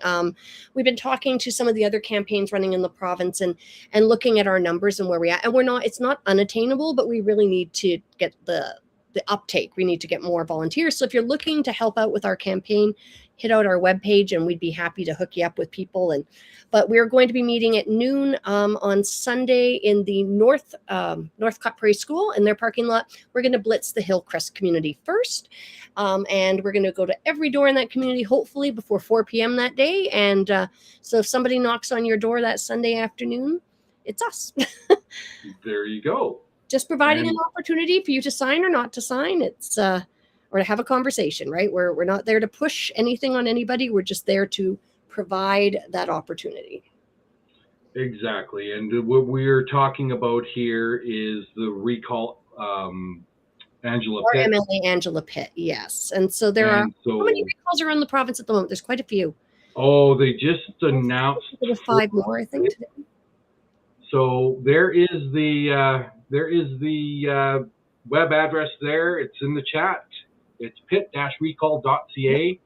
And if we don't want to collect signatures, we still need people to go out with us, because it's turned out to be a little bit more risky to be publicly active than a lot of us as canvassers thought. So having safety in numbers, right? If you're willing just to come and be a body that's with us as a witness, we would be more than happy to have you. And that's great, and I think that's available for all recalls as well. Like I know there's some people in the Sylvan Lake area that their MLA is the Minister of Republicanism, Devin Dreeshen. If you know, he's known for that beautiful portrait taken at the Trump inauguration years ago. He looked like a twat then, he looks like a twat now. Anyway, there's not a recall on that individual yet, but people that want to help out with the recall of Lagrange, like Sarah just said, you can contact them to be a volunteer. Now, just to be aware, you can only be a actual petitioner or if you're in the riding. Yeah. If you're in the riding. But you can volunteer anywhere. Yes. You can also only donate if you're in the riding. That's exactly. The other. And we do check postal codes. We do. Unless you are a registered a registered recall third-party advertiser, which we would be if Elections Alberta actually approved it. I got an email saying, hey, did you want to do this? I said, yes. And that was the end of our conversation. They're pretty busy, I think. We have two, but I mean, you could have just this seems like a stamp. Yeah. It's right there. It's right there. Yeah, but yeah. we would have been the only ones, so they don't want us to be the only ones. Okay, so they're waiting maybe for some more people to apply. Yeah, but with all that being said, what we need to realize, and I don't know if anyone's realizing this, is we might not be looking at recalls. We might be looking at a snap election. I know. And so if that happens, the good news, folks, the Alberta Accountability Alliance is a registered electoral or election third-party advertiser. So all our Dump Danny stuff will still be available during the election because we registered to show our despising of these people and to make you guys look good. So we'll be okay with the snap election, honestly, because one of the biggest pushbacks I get, and my husband included, is this is not the most democratic way to handle things, right? They were elected officials.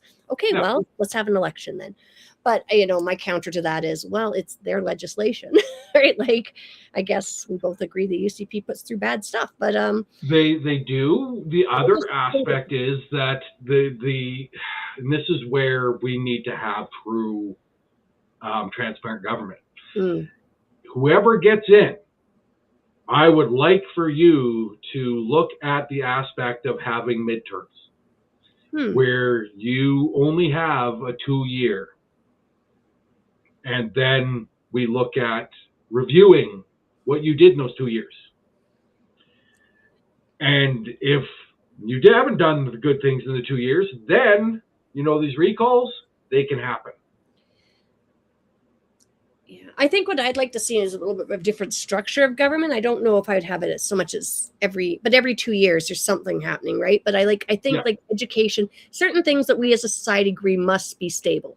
Policing, education, healthcare, social services, right? Those sort of core things, they should run not on the same timetable as the electoral cycle, right? So whoever's in charge of those should switch 2 years after. You know what I'm saying? Like it's sort of staggered, like what you're talking about. Basically, what we should be running it as a good nonprofit organization.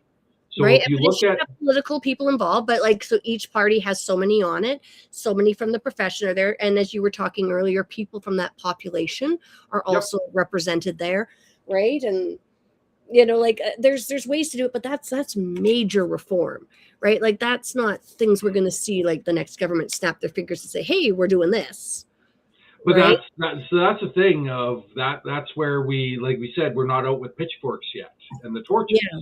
But maybe we should be out with the pitchforks and torches, just in the ability to have that major reform. I don't think unless we have major reform, we're going to not be in the same shit that we're in every election. It's the whole Einstein thing, right? Like it's doing the same thing, expecting different results. It's insanity, right? Yeah, no, that's why I think they should go 5 days in the industry is a good stepping stone to getting there, right? Like we have to do something to make them actually aware, because I honestly believe they think we're nuts. Like, because they're not hearing us, they're not sitting down with us. They think we're these crazy. Well, I'm a little crazy, but you know what I mean. They think we're completely irrational, and I'm like, just come into my classroom for a day, just a day. You're not irrational. I mean, this whole aspect of what is irrational is this whole thought process from people that don't understand education, right? Like I don't speak on oil field issues. That's not my field, right? Like, and I'm always saying this is not me. This is what I know, right? But like, what's wrong with being willing to learn? Like that. Well, that's the thing of. I really want to get rid of the professional politicians. Like, they do nothing. Like, it shouldn't be a career, right? You go as a career politician, like you go to school in political science, you go to school in all this stuff, and then you're on boards of whatever, to use your political acumen. Yes, acumen. For your abilities for these board positions. Yeah. But basically all you're doing is getting gifted these board positions after you leave politics. Well, and it's just management. It's management experience. It doesn't actually prepare you to govern because you don't have experience about what you're governing in, right? It's why principals should have to also have a certain amount of time in the classroom, right? Like it's because it. I thought that was mandatory. Like no. Okay, well, but the majority of principals I know. They are because we're underfunded and they don't have enough staff. So then they end up taking on teaching assignments. Right. So then you end up. The ones I know that bridged into administration, they were teachers. Oh, yeah. Most were. You should have been a teacher before you're a principal. Absolutely. But you will forget what the classroom is like because it's changed so much. Yeah. Like I don't teach the same students I taught 10 years ago, let alone 5 years ago. And lots of reasons. And not all bad. It's just a reality, right? Like I don't want to frame it as the complexities are bad. Complexities in classrooms are actually amazing. It's just we don't have the support to do it well. Right.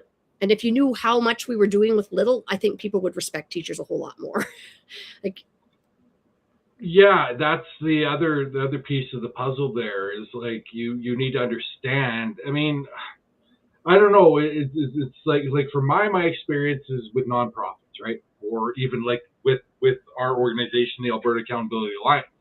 Mm-hmm. We try and make it look as big as humanly possible with the least amount of funds as humanly possible. Right. Like that, like you have no, like there's no backer here. There's no, I don't have a billionaire funneling money into this or a union or any of the other things that other people have advantages of to funnel the money in to do the things that people demand us to do that we don't have the funds to do it other than making ourselves broke. But it's like I mean, that's almost a learned thing. Is not like I was really offended how the MLA from the NDP did the I'm going to live poor for the month sort of trial thing a couple of years ago. How they were going to live off of AISH. And good luck. Yeah, well, and that was the thing is they like, oh, well, today I can only have this and this. I'm going, but you're not living in a different living condition. You're still in your house. Yeah, and you're not have because you still when you leave the house, you're treated with respect and dignity. Yeah. Whereas if you have a visible disability or heaven forbid an invisible disability, you're not guaranteed that. Yeah. I mean, I worry about my daughter a lot because she looks so beautiful and normal. She's not. She's autistic and she's kind of aggressive at times, right? Like I worry about her safety and the people around her because, it's it's just the reality, right? And I have, like I said, I have 2 kids. They are adorable. They're whatever. I mean, our 23-year-old, when they were 17, they were adorable and whatever, but they were a beast. And they they had the whole thing of that were tired of doing whatever they were doing, and a customer caught them on the wrong whatever, and they told them that whatever, and then they threw a jar, and not at the customer, but towards the customer. Yeah. And that was the end of an enjoyable thing. You can't do that, right? You can't do that. Nope. Right. But for myself, when I was undiagnosed and when I first went to the doctor for the diagnosis for ADHD, and it was 11 jobs in 3 years, they're like, oh, yeah, okay. And then I told them how I'd speak to my boss or speak to people. And they're like, yeah, you probably shouldn't do that. Even Dr. Chattel, I'm like, yeah, I said this and I'm medicated now. And she's like, ooh, that probably wasn't the best idea. Your feelings were valid. Your response. Let's talk about this. Yeah. So, and then this is like the I don't give a fuck meter is broken. So I don't have there's no fucks to give. People say, well, maybe in the new year there'll be some fucks to give, but right now it's like I don't care. And I've just been a grumpy old man since I turned 30. So it's like I don't give a fuck. I really like my wife got scared to go to the grocery store with me because I'm on a mission And if someone's fucking lollygagging or doing something stupid or whatever, I'll pick up their cart and lift it out of my way. Yeah. I've jumped over people's carts. Yeah, clearly. Yeah, no. And there's very limited regulation when it comes to me and shopping. So just a warning for anyone in Lacombe, if you see me coming, get the hell out of the way. Yeah, you have a little flashing light. Oh. Yeah, it's that's why that was the one thing I loved about COVID is the fact of 6 feet. I enjoyed that nobody touched me. It was wonderful. No one touched me. No one came near me. I'm just like, okay, great. Boom. Here's my glove. Like, go away now. Yeah. But like when you're talking about labels, like without a diagnosis, people give us labels, right? Yeah. We're called lazy. We're called stupid. We're disorganized, right? We're gifted. A lot of us are quite intelligent, right? Like, so I was labeled as gifted. And then someone's like, you know what? Gifted people often go through more than one career in their life. And I was like, is it because they're bored or is it because what you're describing here? Because that's what I was thinking. I was like, there's a little column A, a little column B. Like people are going, like when I tell my background and all the things I have done. Yeah. And my wife will explain to people or whatever. This is like, like when he was in his 20s, he owned a restaurant. When he was this, he was the play-by-play. When he was this, he was a mascot. When this, he was the office manager. Like all these sort of things. And they're going like, what? Like, how the hell are you, like, you fitting all of that into one lifetime? Fitting one lifetime, and you're not even 50 yet. Yeah. Like, I've done more things before 50, but on that other side of the coin, I've got so much trauma that I've dealt with going into this. So it's like, I got these great experiences, but boy, did I get beat up. Yeah, my body is now, my body's taken count and kept count, and it hurts now. Yeah, and like on paper, it's great. Like, oh my God, my tolerance for life is a lot less than it was. And because that burnout, right? Because you pushed yourself for so long to meet those standards, to mask, to fit in. And then when you stop being able to, it's really obvious, right? Yeah. And I think part of it's my age and the whole menopausal, cougar puberty age, it's crazy, right? Like the give a fuck meter, just we're done. Right, women in general. The perimenopause is then you add the neurodiversity to it, and we're really done with everything. And it's kind of funny to see how much of that is my biology, how much of it is burnout, how much of it is, I don't know, but I don't know. We're off topic again. We need to get back. No, that's okay. But we are on we are on topic because we're telling people exactly why we need healthcare, why we need a why we need it. Why do we need to give people labels earlier in life so they know that they're a zebra and not just bad at being a horse, and they don't end up being addicts and other things, right? Like, and you don't want these two unstable people to be wandering the streets uncontrolled, right? With pitchforks and torches. Without my Vyvanse to focus me. Where am I headed? Vicodin is my magic pill.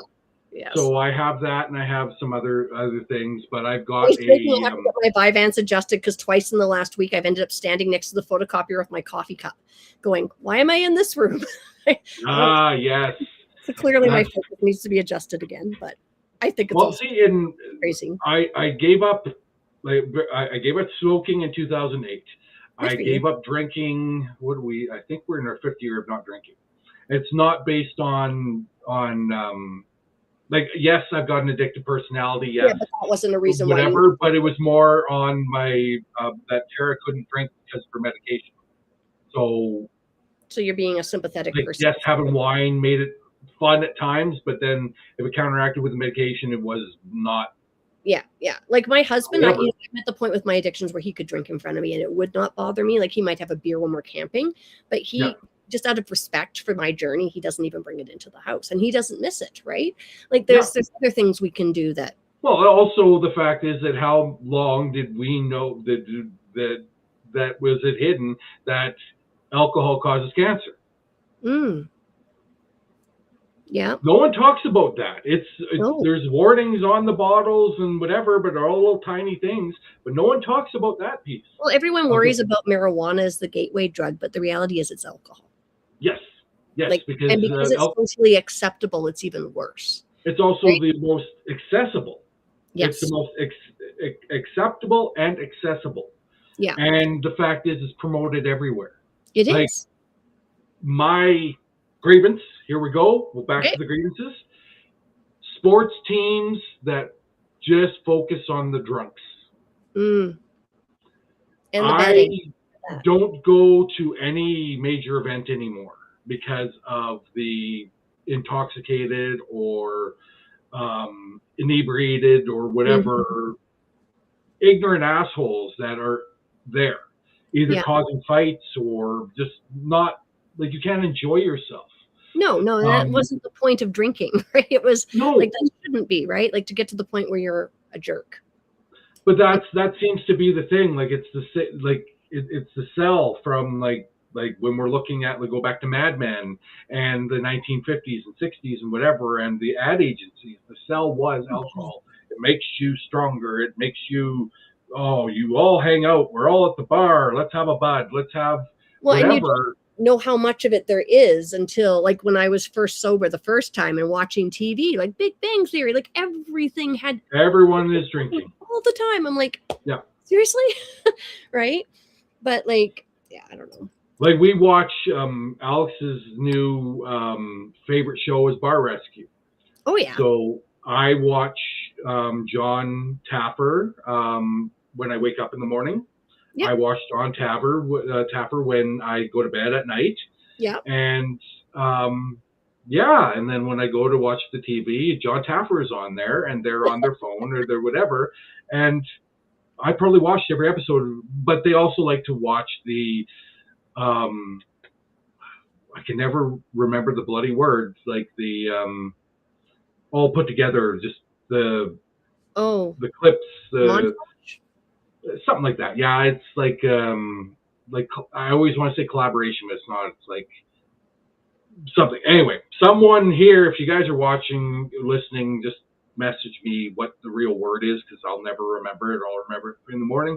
But they watch it on YouTube, so they'll watch the clips and whatever, and then you'll watch something. Well, this is interesting or whatever. So we've got Roku in our bedroom, so it's got the Bar Rescue channel. Yeah. So you can just watch all the episodes. So like, I'm fine with that. Like, if I get episodes, but it's like you go to the same episode over and over again. Point being, back to the grievance about the sport and the alcohol, and it's not just sport, it's any sort of event. So concerts and whatever, like we went to Queen, we went to Garth Brooks in Edmonton, and it was just drunk morons. Went to AEW wrestling, it was drunk idiots in front of us and behind us, and I'm just like, this is just stupid. Why are, like, and just how much money you're spending. I'm like, I wish I had even half the money you guys are spending. Because you're coming back with 2 every time, and each one of those is like $9. So, like, go into the math, you're at $36 even before, like, the opening bell of anything. Yeah. And I'm mad because I have to go and spend $36 for chicken fingers and fries. Oh, stadium prices. Yeah, stadium prices. But the whole thing is like, they have the family sections, but they're not good. Like, they're like end zones, or they're like not good viewing sections. And it does not keep the people that are drinking out. They will focus on the alcohol consumer and customer more than they focus on a family. So that is my grievance in regards to those. That is a fair grievance. Yes, we could have a grievance all about the United States. That's a terrible, terrible. Like Robin Williams, when his stand-up, and he said that Canada is the neighbor of the meth lab. Yeah. But then 22 Hours said that we're bigger, we're stronger, we're on top, so technically America's our bitch. Wasn't that Rick Mercer? Yes. Yes, but at this point, I don't know how much strength we have. People like us are strong, but with the people that are very easily manipulated or easily shifted towards certain things, Yeah. And not necessarily those on the right. Like I've had this argument. It's not the people on the right that are the most dangerous. It's the people in the middle that will go to the right because it's easier. It's Or people say that we have to follow be their own polite. convictions. Yes. The people you can move. Yes. And in this province, there's too many of them. And that's why the UCP are in.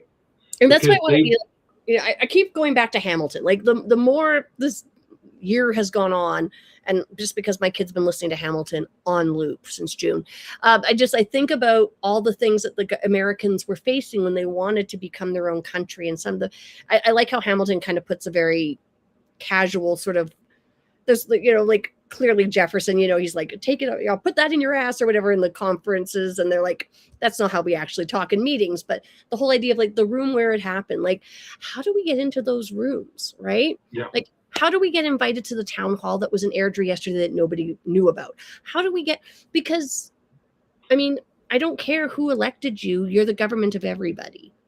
So but that's the thing, that when we're discussing, this is where I have the issue with only having certain media members have access to the government, and only having certain people have access to those town halls, is the fact that we are in a benevolent dictatorship. Hey, that's what my classroom is. Bordering on fascist regime. But yes, it's absolutely, I think the benevolent part is waning. I really would, you know, it was benevolent while they needed our support, and now that they don't, it's not. And I'd love to know, I guess, how to get to infiltrate some of that, right? I guess is probably where we're at now, because like the recalls are absolutely our best bet right now. Yes. And even with the snap election, we've caused, believe me, recalls, right? Like there's no doubt about that. The recall is a weapon, and if you're not aware, anyone who's listening, we are allegedly in Alberta. This is Festivus for the rest of us. We're joined by Sarah from Recall Angela Pitt, and we're talking about grievances. We're talking about all sorts of things, but we were just talking about the infiltration of government.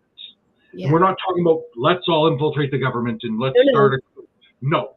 That is not what we're talking January, about. Whatever day that was thing. No, there's no January 6th happening here. Nope.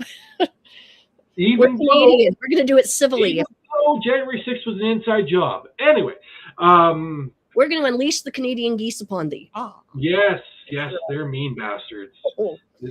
I lived in Regina. We had Wascana Park. Go and watch. You're supposed to go and feed the geese or whatever. They bit me all the time. Bit me on the freaking knee. Like, it was never biting like on the hand. Like, you see, bite on the hand or whatever. Bit me on the freaking kneecap and then chased me. I'm like, we have an umbrella in our staff room for the geese because there's a pair that made across the street from our school. And during the spring, we have to go out with the umbrella and keep them away so the kids can get in the front door. I don't doubt it. They are mean bastards. Yep. The goose umbrella. The infiltration. Now, it's not infiltration. What we're discussing is weaponization, or discussing what are we looking at? I think we're looking at what point can we put our voice in so that it's still influential, because it feels like everything is so reactionary, right? We're dealing with a problem that's been brewing for a long time that we've known, but we've had no tools. The recall is really our only tool we've ever had. Right? We've never had the luxury of this. Technically, there's a couple other tools that have been used, but it's getting people. The recall has been the best one to get people believing in. So instead of a grievance, we could thank the UCP for making that available to us. Yes. You know? Now, on the other side of the coin, and this is going to piss off some people, and I'm used to pissing off people. I'm wearing my MJF shirt. I'm better than you. So, MJF is the biggest heel in AEW, is a face, great guy, but he's a prick. And he's proud to be a prick. See, for me, it's a I don't give a fuck sort of thing, knowing I'm going to offend you. If I don't offend you with something I'm talking about in truth, then we're going to get along really great. If I offend you, it's going to be based on your hero worship of certain individuals. My grievance is with Thomas Lukasik. Okay. Now, I don't know the Forever guy. Canadian Mm-hmm. was a great initiative, did great work, got everyone involved. That was fantastic. Everything that was about the concept of it was fantastic. And the timing was beautiful. Timing was beautiful. Like, I give beat them out. Like, oh my gosh. I give him the credit to get that $500 in. Now, the other thing is Thomas Lukasik is a very privileged person who has the $500 right away. Yeah. Now it's $25,000. He could probably afford that too. Yeah. The issue I have with Thomas Lukasik is the transparency of the Forever Canadian campaign and the continuation of fundraising for the Forever Canadian initiative. Oh, yeah. That where is that money going? Because if you are involved with any recall, you know you cannot pay your volunteers.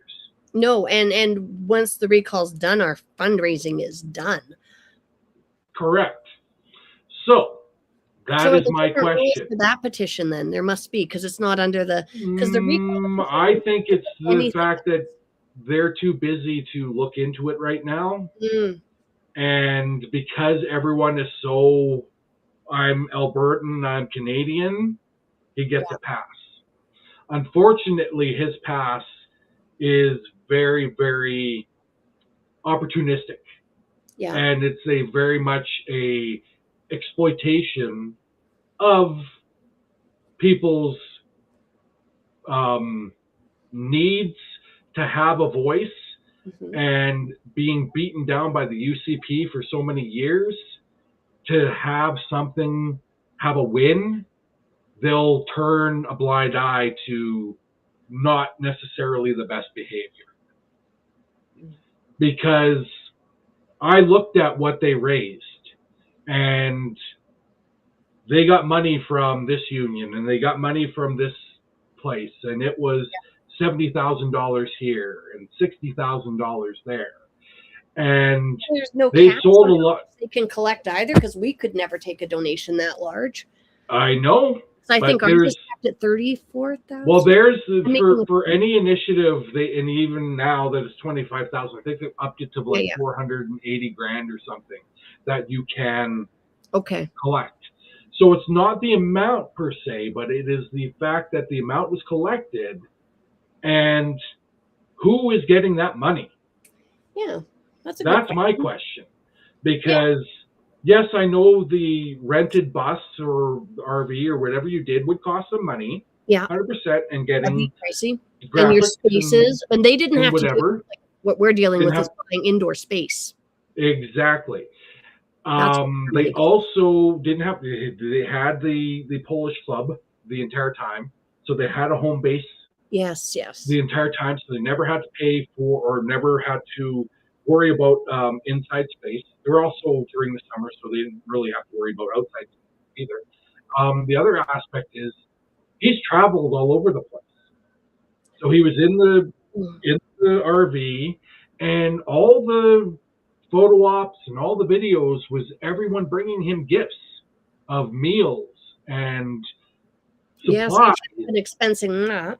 And so you're not expensing that. You're flying you and Miss Ma, who has not been listed as, because we haven't seen your expense report yet. Clearly she has been hired as some sort of PR or management of media. So she's making money, you're making money. And you guys are flying to Ottawa to be talked about in Parliament, which brings more exposure, more this, more that. Right. And then I get letters, because I was one of the signees, totally admitted, I totally agreed with it, until I started to see these things, and you're selling merchandise, but you're only selling it to certain people, or you only have merchandise at certain places. And only certain people are getting the merchandise, and only certain people are being promoted, and it was very controlled. But the point is that you're still selling merchandise. And we're at December 23rd. Your final day of the petition was October 28th. So even if we gave you 2 weeks grace to have it be reviewed and whatever from Elections Alberta, we are still a month over that thing. And you're now emailing people and telling them to support you and keep donating to you for your next initiative in 2026. Which is? Good question. Yeah. I'm just grabbing a color wool. No worries. Got it. Sorry. So that is my grievances with Thomas Lukasik in the Forever Canadian campaign, because there's rumors he's going to jump into the political ring.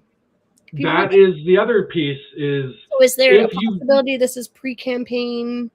This is my issue, is the fact that either he's going to join the Progressive Tory Party, which I just got notification from the Alberta Party Facebook page as I was an official member that it's now been renamed Progressive Tory. Okay, the new name. That's not the same as the Guthrie one?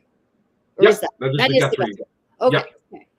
So it is now Progressive Tory Party of Alberta, which was the formerly Alberta Party, because they couldn't be Conservative Party or PC Party because the UCP supposedly owned the trademark. Right. But if they own the trademark, the strong and free thing they put on the license plates is trademarked somewhere else. Yeah, it's trademarked. Some company in Nova Scotia, I believe, has the trademark for that. Nice. But we won't, as long as they're not being questioned about that or anyone's coming at them, they can just do whatever they want, because that seems to be the government. Seems to be how they So work. my projection or prediction, Mr. Lukasik will be either a member of the new Tory Party of Alberta, or he's going to go for a Senate run. Yeah, you could do that too. The other question is you are part of a financial industry like Halal Finances. He's like the director or president or whatever of a Halal finance company. Who did that job for the 6 months that you were traveling the countryside for Forever Canadian? I don't know. Maybe he took a leave. Could be. Still listed on the website. Yeah. Anyway, so that is my grievance with Mr. Lukasik. I'm not going to go further into that because I know we've already pissed off enough listeners or viewers. Because anytime it's just a query, right? Like it's like, but they don't care. Fundraising, yes, but the rest wasn't. It was just we wonder what's next. It's a fair question. But when you're looking at someone who, and I won't use the Kool-Aid line because last time I used it, I was accused of being a bastard or whatever, that you just support people blindly. We'll just leave it at that. So there's a lot of people, and this is another grievance for mine, is Facebook, Alberta Facebook groups. There are a number of Facebook groups in Alberta that have thousands or tens of thousands of followers or or whatever, but they're all controlled by a select few who are administrators who will promote certain messages and decline others. Right. That, in my estimation, is not how you bring people together. No. And as soon as you have another group that comes up and starts to get momentum, one of those people that's in all the groups will join that group and then try to take it over. Interesting. So we won't mention the names because they tried to defame my character earlier, but they know who they are. And if they're watching this, yes, I'm aware of what you're doing. But what you're doing is not benefiting anyone. And we're seeing that with some of the recall groups. They opened it up to the general public. Yeah. And then they got too many negative people. Yeah. And then they got too many people that were not just sharing information for their for that recall. So now they're just making it only information for the recall allowed in the group. Yeah, and I think we have closed groups that way where the recall supporter group for Angela Pitt has over 800 members, but they're vetted, right? Exactly. Doesn't have been where if you vetted, I don't blame that at all. If it's a but it's private group. We really struggle with the fine line between free speech and censorship, right? Yeah. I mean, for me, it's pretty clear when as soon as you start saying things that are hateful, we're done. Yeah. Right? Like, I know it's a strange story, but my son, who's biracial, was called the N-word in a soccer game this summer. And they were going to kick the other kid out in the whole bit. And my kid says, as 13-year-olds are wise occasionally, he says, no, I think that kid just meant to use an angry word and he used a hateful word. Right? So if my 13-year-old can understand the difference in the fine line and the nuances of language, right? I think that the people our age should be able to handle themselves, and we should be able to have those conversations without it. But when we can't, then we have to protect the people in the group, right? By turning off those comments. But I just for me, it's not necessarily those comments. Like they seem to just let those people run wild. Yeah. But it's the promotion of certain how do we say popular influencers or political analysts or whatever that continue to say the same shit over and over again that continues to get promoted. Okay. Or others that are sharing something different. Right. Don't. Yeah. Because I've joined, I must belong to a couple dozen, groups now that support recalls and things. And there's, of course, the ones for the individual, and then there's the one for the main. And I can see that there's a lot of similarity in content, right? Yep. And so not a lot of new ideas, right? Because again, we've created this echo chamber, right? And we're only hearing from our perspective, right? Yeah. And that's the thing, is they do create their own echo chamber. Right. And so present themselves as this progressive voice or this. Well, because that's our intent when we started, for sure. Yes. Right. But sometimes things don't evolve the way we expect them to, maybe. Yeah. I don't know. I belong to lots of the other groups too, just because I think it's foolish to not know what the other side is doing and saying. Oh, I'm and also because sometimes I'm wrong, and I like to know that before I get called out on it. Right? I'm like, I've got a chance to be educated quietly. Okay, thanks. And then it's better to know your enemies than and know where they're coming from.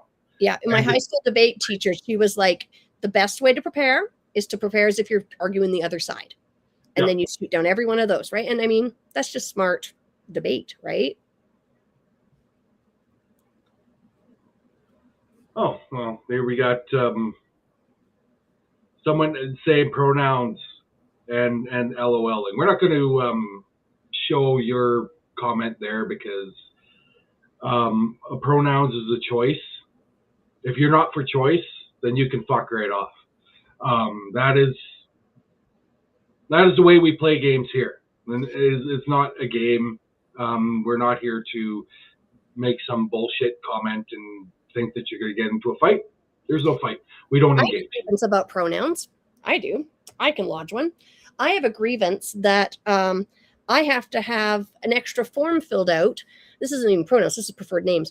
My son's name is Quentin. He has never answered to that. He calls that his government name, which is hilarious to me. He answers to Q. I had to fill out paperwork at his school this year so that my child could be called Q. Yep. This is not even a trans issue. It's not a anything issue. It's just my kid has a preferred name. So here's my grievance, is that you shouldn't be putting this on the schools. If your child doesn't tell you things, that's a you problem. So you need to do some reflection. Why is your child not safe enough to share with you who they are and what they feel? 80% of kids on the street are LGBTQ. 80%. And they aren't there because they have safe, supportive homes. Right? So if the kid doesn't feel safe at home, that's a safety issue. And that comes before anything else. As far as I'm concerned as a teacher, is that kid's safety.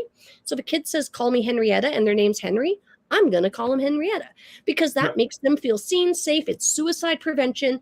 It's all sorts of things that are good for that child. And as a parent, you should want me to be doing what helps your child grow and develop. Now, maybe your child goes back to being Henry later, maybe not. Who knows? My experience with GSAs is just a lot of kids trying to find their place.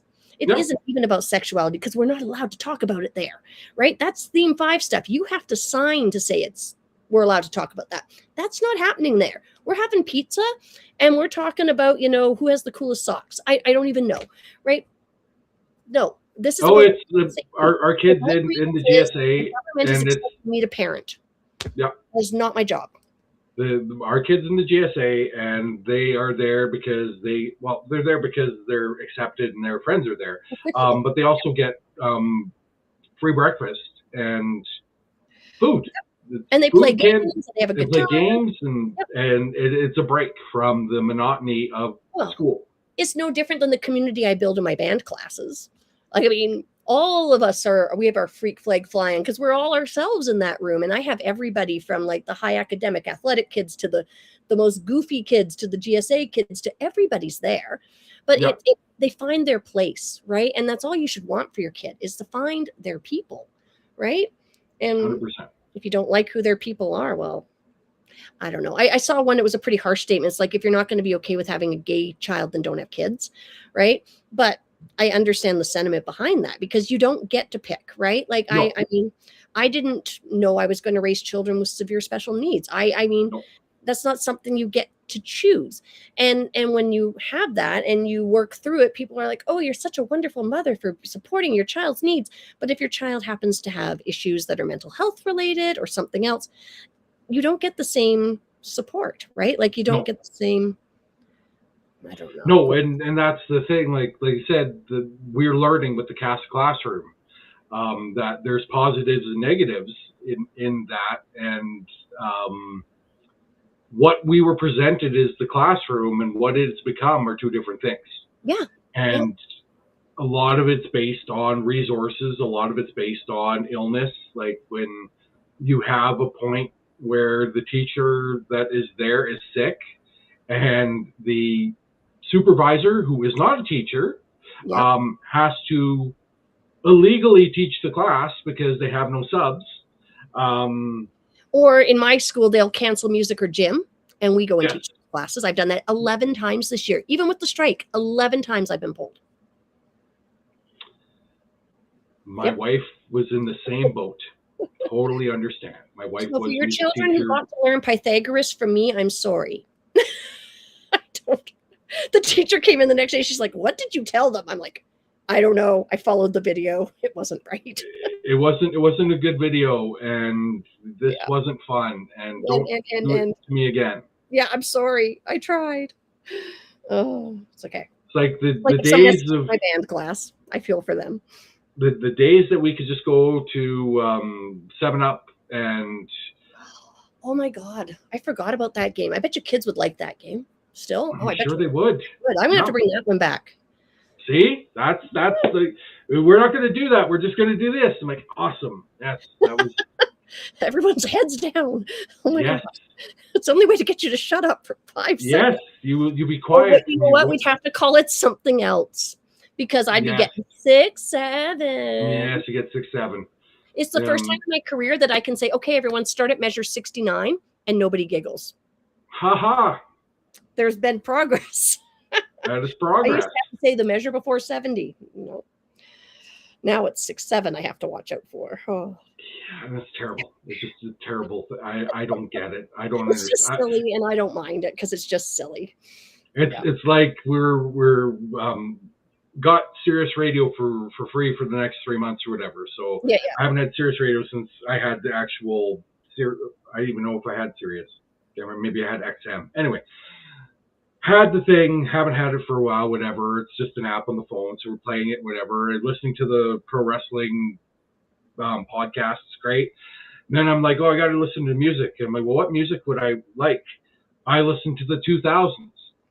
And they say because it's the music that you grew up with. And I'm like, no, I didn't grow up with that. But I was also in radio at that time. So this was the music I introduced or I extraed or bands were there or whatever. So it's nostalgia for me.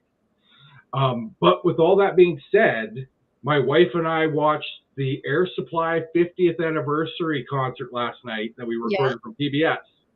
And we sang every word. Yeah. And the guy who is the lead singer still has that beautiful voice. Really? Good for him. At 74 years old. Wow. Yeah.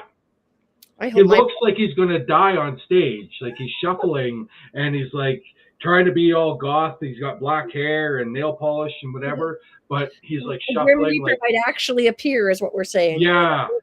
And then he'll be singing and then they'll look up and they've got all the old Air Supply videos playing behind him. And then you're looking how young he was. Oh. And the other guy is not as old, but he doesn't have the voice as much. And but when it's his song, like his song was, he did most of the All Out of Love and the chorus or the verses. And he just was yelling, like he was trying everything to get through it. And then the other guy, he's just hitting all the high notes and whatever. And then they got the audience singing. And I looked at my wife, I said, there's no one under 30 in that crowd. There's no way. There's no way. So she goes, what? I said, I saw Air Supply in 1983. Mm-hmm. I was 7. In the 1900s. Yes. The 1900s, I watched them. And like people don't understand how good of a band they are. Yeah. And then I did the research of how they started. And they both met each other at the production of Jesus Christ Superstar in London. And they connected, and that year they created Air Supply in 1975. Okay. So people that don't know who Air Supply is, you've got to listen to it. And everyone who does it, like any guys, you just maybe don't know the band name, people. Yeah. Any guy who says, "Oh, who's listening to this?" I'm like, if you want to connect with a woman quickly, Air Supply. Air Supply, that's your secret. Not very mellow. Just beautiful music. Like a woman would not be ready to have you like they're used to this frickin' like the rap or the whatever. Yeah, like if you went and sang them a ballad. Yes. Or or if you sang that is a song form that has kind of not continued forward that I should like to see come back. The ballad. Yes. Storytelling in music, right? That's a whole we can have a whole conversation about that one night because I mean, yeah. And one of their songs was actually written by Jim, the writer for Meatloaf. Oh yeah. So he wrote that, and Meatloaf was supposed to get the song, but they were in a fight at the time, so he gave it to Air Supply, and then the other song he gave was Totally Eclipse of the Heart for Bonnie Tyler. Right. So Meatloaf could have been even more successful and had more if he wasn't such a moron and got into the fight with Jim. Yeah. He would have had 2 more hits. That's crazy. That is crazy. So that's music. I know I have more grievances. I wish there was more people other than stupid people coming in with pronouns. But yeah. Well, I have a grievance over the fact that the UCP would even use the word pornography to do with anything in education. My heart is badly hurt by that one because that's just not that I have a problem with pornography in and of itself. That's a whole nother conversation. That's, I think, as adults, you can make the choices you want to make. But I think that we would be bringing in even sexually explicit material. I thought that was strongly worded enough. But was that really what they were concerned about? When you saw the examples, that's not what we were seeing. We were seeing depictions of relationships that were not heteronormative, and the people were wearing shirts. Well, there is, on that side, there is a picture of fellatio happening. Yes. And there was a relationship of a fantasy of an older individual with a younger one. So there's a little bit of a grooming, but it wasn't brought up as a grooming. It was just brought up. those examples were not pulled from shelves in Alberta. Those examples were taken from a document from the States where the list was created. Yes. Those are not 100%. They were not in our province. And I mean, I want to say that we should monitor what kids are reading. And I want to say that schools do when they have librarians. 35% of the schools in this province don't have librarians because we can't afford them. So then it leaves it up to the classroom teacher, right? But at the end of the day, as a parent, again, you should know what your kid is up to a certain degree. I mean, there's no way we can police everything, and I get that. But like, if you like flip through the books your kids are reading once in a while, see what's in there, because I think you'd be surprised. There's a lot of content in there that's more concerning to me than the sexual stuff. There's a lot of stuff about violence, a lot of stuff about self-harm, right? Those are things that I flagged as a teacher. I've read, because I read a lot of the same genres then, because I want to know what my kids are reading, right? So Ready Player One, for example, fantastic movie by Spielberg, not the same as the book. Fantastic book, right? I don't know which I like more, but they're not the same. And in the book, there's this really awesome chapter for adults, I would say, where he buys himself a robot and he starts talking about the relationships, and it's a sexual relationship between AI and humanity. And he's like, I can't quite bridge the fact that this is like, and it's a really interesting conversation, which I think is really relevant today, about relationships and artificial intelligence and stuff. But it was about sex. And so I took that to the librarian, and we used to have a sticker for kids 16 and older had to be to pull this book out, right? Otherwise, the parent would be phoned. And I think most high schools have policies like that. If there's something known in the text that could be, I mean, but then in that case, then the Bible had better have a sticker on it too, because my goodness, there's nothing more violent than, right, the Old Testament. Well, and I go back to, like you said, just state myself, is if you wanted to look at nudity, you looked at National Geographic. Right? Or exactly, right? Kids don't need that. They have phones. Yeah. Right? Yep. No, I know. I had conversations with my own 13-year-old in the last 2 weeks about things that they've been looking at online that they've brought to me because they were uncomfortable with it. Right? Yeah. Thank you. You're never going to get in trouble. I'm never going to take away your phone. Actually, can I give some advice to parents? Because this doesn't come from me. This comes from somebody far smarter. The number one reason kids don't come to us with stuff on their phones is because our response is we're going to take their phone. Yeah. When they come to us, we can't take the phone. Every part of us says we should take away the device which is causing harm, but we can't do that. We need to manage it within a different system. But I'm telling you, if you have a deal with your kids, if you bring me something, I promise I won't take your device. Same as like if I'll pick you up late at night, I will not ask you why. I won't yell at you till the next morning, right? Those sorts of things, those build that relationship so they can come to you. But if you want to know why your kid isn't coming to you, they're probably afraid you're going to take their phone. Yeah. Right? See, on the other side, that is the most severe punishment you can do to your kid. Right. So save it. Take your phone. So we had an issue where there was unsafe behavior by Alex. They left the school without permission. They were sitting in a snowbank in the middle of this cold frickin' snap because they had a bad. The whole day was shit for them. Yeah. So they left, whatever. So they're being paged. They're not answering the pages. So I get a call from the school saying we can't find Alex. Yeah. And I'm like, so my first thing I'm thinking of is they're hurt or someone has kidnapped them. Yeah, something bad has happened here. Something bad has happened. So we get through whatever school says we found them, whatever they'll do with from their side. They come in, they get in the car. I look at them and say, so what happened? They go into the whole thing of why they were mad and what happened that they're mad, whatever. I said, so do you think sitting in the snow and ignoring everything was a good idea? Yes. You lose screens. The end. You're not understanding the severity of this decision. Yeah, so but that's different than if your kid's coming to you and saying, hey, look, somebody sent me a nude of another girl at school. What do I do with it? Yes. Right? Yes, 100%. But just so at the end, I took their phone away for the night. Yep. And that was a consequence. Wi-Fi passwords until chores are done. I mean, do what you got to do. But that's, we know that understanding the neurodiverse brain, you can't just take shit away. You have to you can't allow them. You have to replace. Yeah. Yeah. You have to allow them to have their like that's how they're unwinding.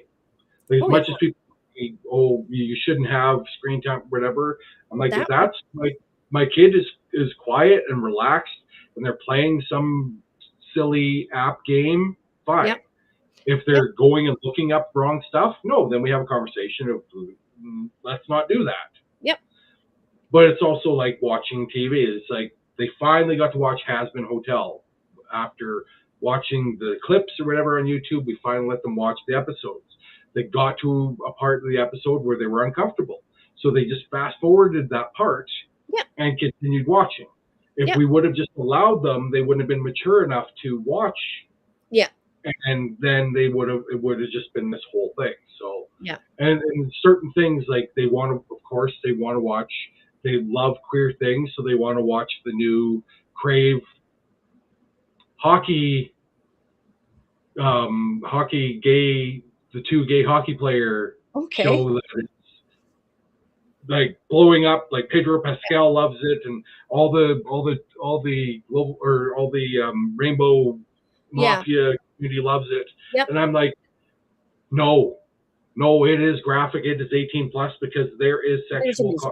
It is two guys, and I'm like, from a person who was in the hockey industry and knows what two straight guys do when they're in a dressing room, I can't imagine having the actual creation of a sexual engaged romantic relationship. Well, and I wouldn't be comfortable with that with a heterosexual couple. It's not about the LGBTQ aspect. It's no, but it's the content, right? And that's that content's not for younger eyes, right? Like, but just because it is like we promote the fact that we want more diversity, we want more representation, but it's hard because a lot of this representation they can't watch because it is at a different level because.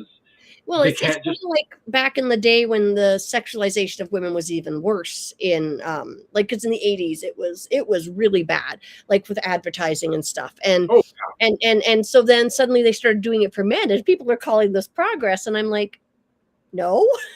Right? Treating both of us as objects is not progress, right? Like, I don't know. It's one of those things that we can have a discussion about that, and down the line, but it's another situation where the government is trying to put out parent choice as being everyone's choice, when it's a reality of, as a parent, you have a choice for your child. Yes. You have a choice for other people's children. But then you're taking away the choice for my child. And you don't get the right to do that either. That is a conversation I've had with parents. I'm like, so-and-so, no, that's what's right for them. Yeah. If you asked me to do something special for your kid, I'd be doing it for them, right? Like, right? Equal and fair. It's a safety issue, and this is like when we go into the sexuality piece, and like it's so deviant right now, based on my wife and I have the same conversation of, if they cannot consent, if the two parties cannot consent, then it is not. There's a power dynamic. It's not whatever. So if it's someone with a disability, if it's a minor, if whatever it is, someone inebriated, they can't consent. No, and that's not a good relation. No, and because the Canadian law, consent is a sober, enthusiastic yes. That's what it's written as in our law. It's not written as no means no. Yes. Right? Consent is not yes or no. Consent is an enthusiastic, sober yes. And I mean, we can have a conversation about the sober part, because, like, what if both people are drunk? Everyone always brings that up, and I don't have answers. I just don't. No. I just, like I said, I look at the thing and to end that part of the conversation with the SA piece and the athletes and whatever. Oh, sad. What people need to realize. Everyone that says, oh, they're just out for cash and whatever. Some of them are, because their lives are ruined. If you not understand that the fact that they are known as XYZ, as a slut, as whatever. Do you know people don't report? Oh, yeah, 100%. There's that. The other piece of the puzzle that really pisses me off, and the same, like just coming from the Diddy documentary or whatever, is the fact there's so much graphic detail in what these people have done to them. I'm like, if these people are lying, like you say they're lying, then they should be hired as the best authors ever, because their detail is immaculate in what the hell they experienced. So you can't tell me if I didn't experience something that I'm just dreaming it or it's a fantasy to me, I am not going to get into the detail of this, that, or the other thing or feeling of it or whatever, because you can't. You physically cannot bring an emotional connection to something without experiencing it. So that's where if you are attacking a survivor, you're a piece of shit, because they have experienced this, regardless if they got paid, regardless if there was an out-of-court settlement or any of these other shitty things that the rich get away with. It's like someone says, oh, well, this person's beautiful and I'm not beautiful or whatever. You're not ugly, you're just poor. That's the difference. Yeah. Because the rich people can get any work done, can have anything taken care of. Well, you can't, because you have to worry about money. Yeah. So no one is useless. No one is ugly. No one is, well, okay, there's some people, like someone brought up Steve Bannon. Steve Bannon is ugly. There's no ifs, ands, or buts about it. Yeah. But our behavior is certainly ugly. Yes. And the other thing is if your behavior is ugly, it's going to make you even uglier. I agree. So you could be the most attractive, supposedly societal, dictating you're attractive, but you are the ugliest. You just become uglier and uglier based on what you do. Yeah.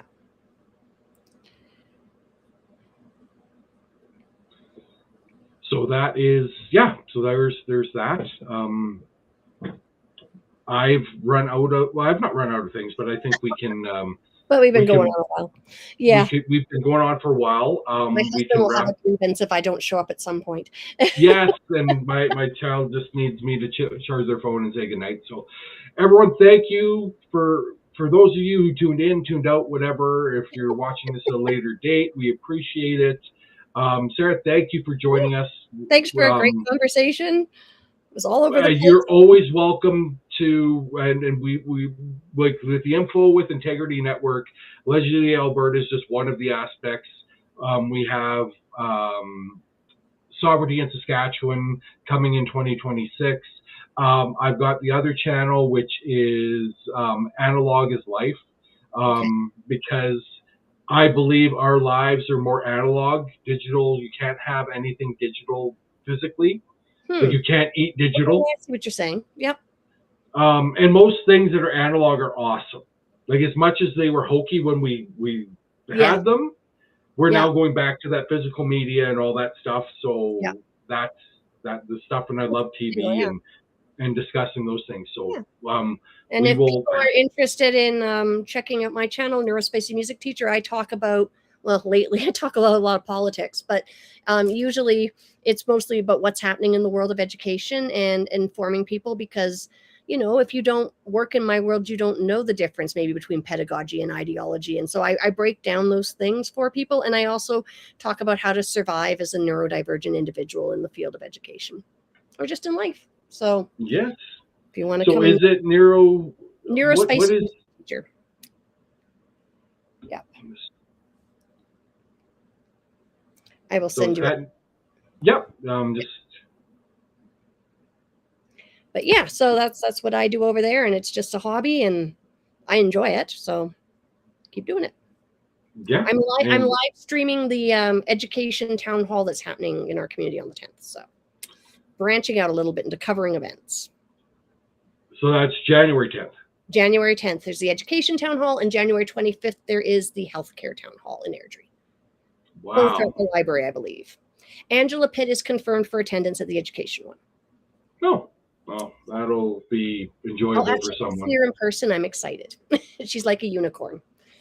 Oh, yeah. She's like the unicorn, you know, like that are bad. Like, remember from San Francisco where they'd have like the mist thing, like terrible unicorn, like Okay, well, yeah, like a poopy horse with a horn, basically. right, there we go. That's funny. Yeah, that's how I feel about Angela Pitt, and That's fair. Your feelings are valid. most people. Yeah. Well, thank you so much for having me tonight. Well, thanks for joining us, and Tommy checking in for Sylvan Lake. We appreciate you checking in. Go back and watch the full episode if you haven't already. We go through a lot of conversations. And Sarah, you and your family have a great holiday season. You too. Happy Festivus and Merry Christmas. Happy Festivus, Merry Christmas, everyone, and we will talk to you again in 2026. Sounds good. Thank you. This has been Allegedly in Alberta on the Info with Integrity Network, authorized by the Alberta Accountability Alliance, abpolica@gmail.com.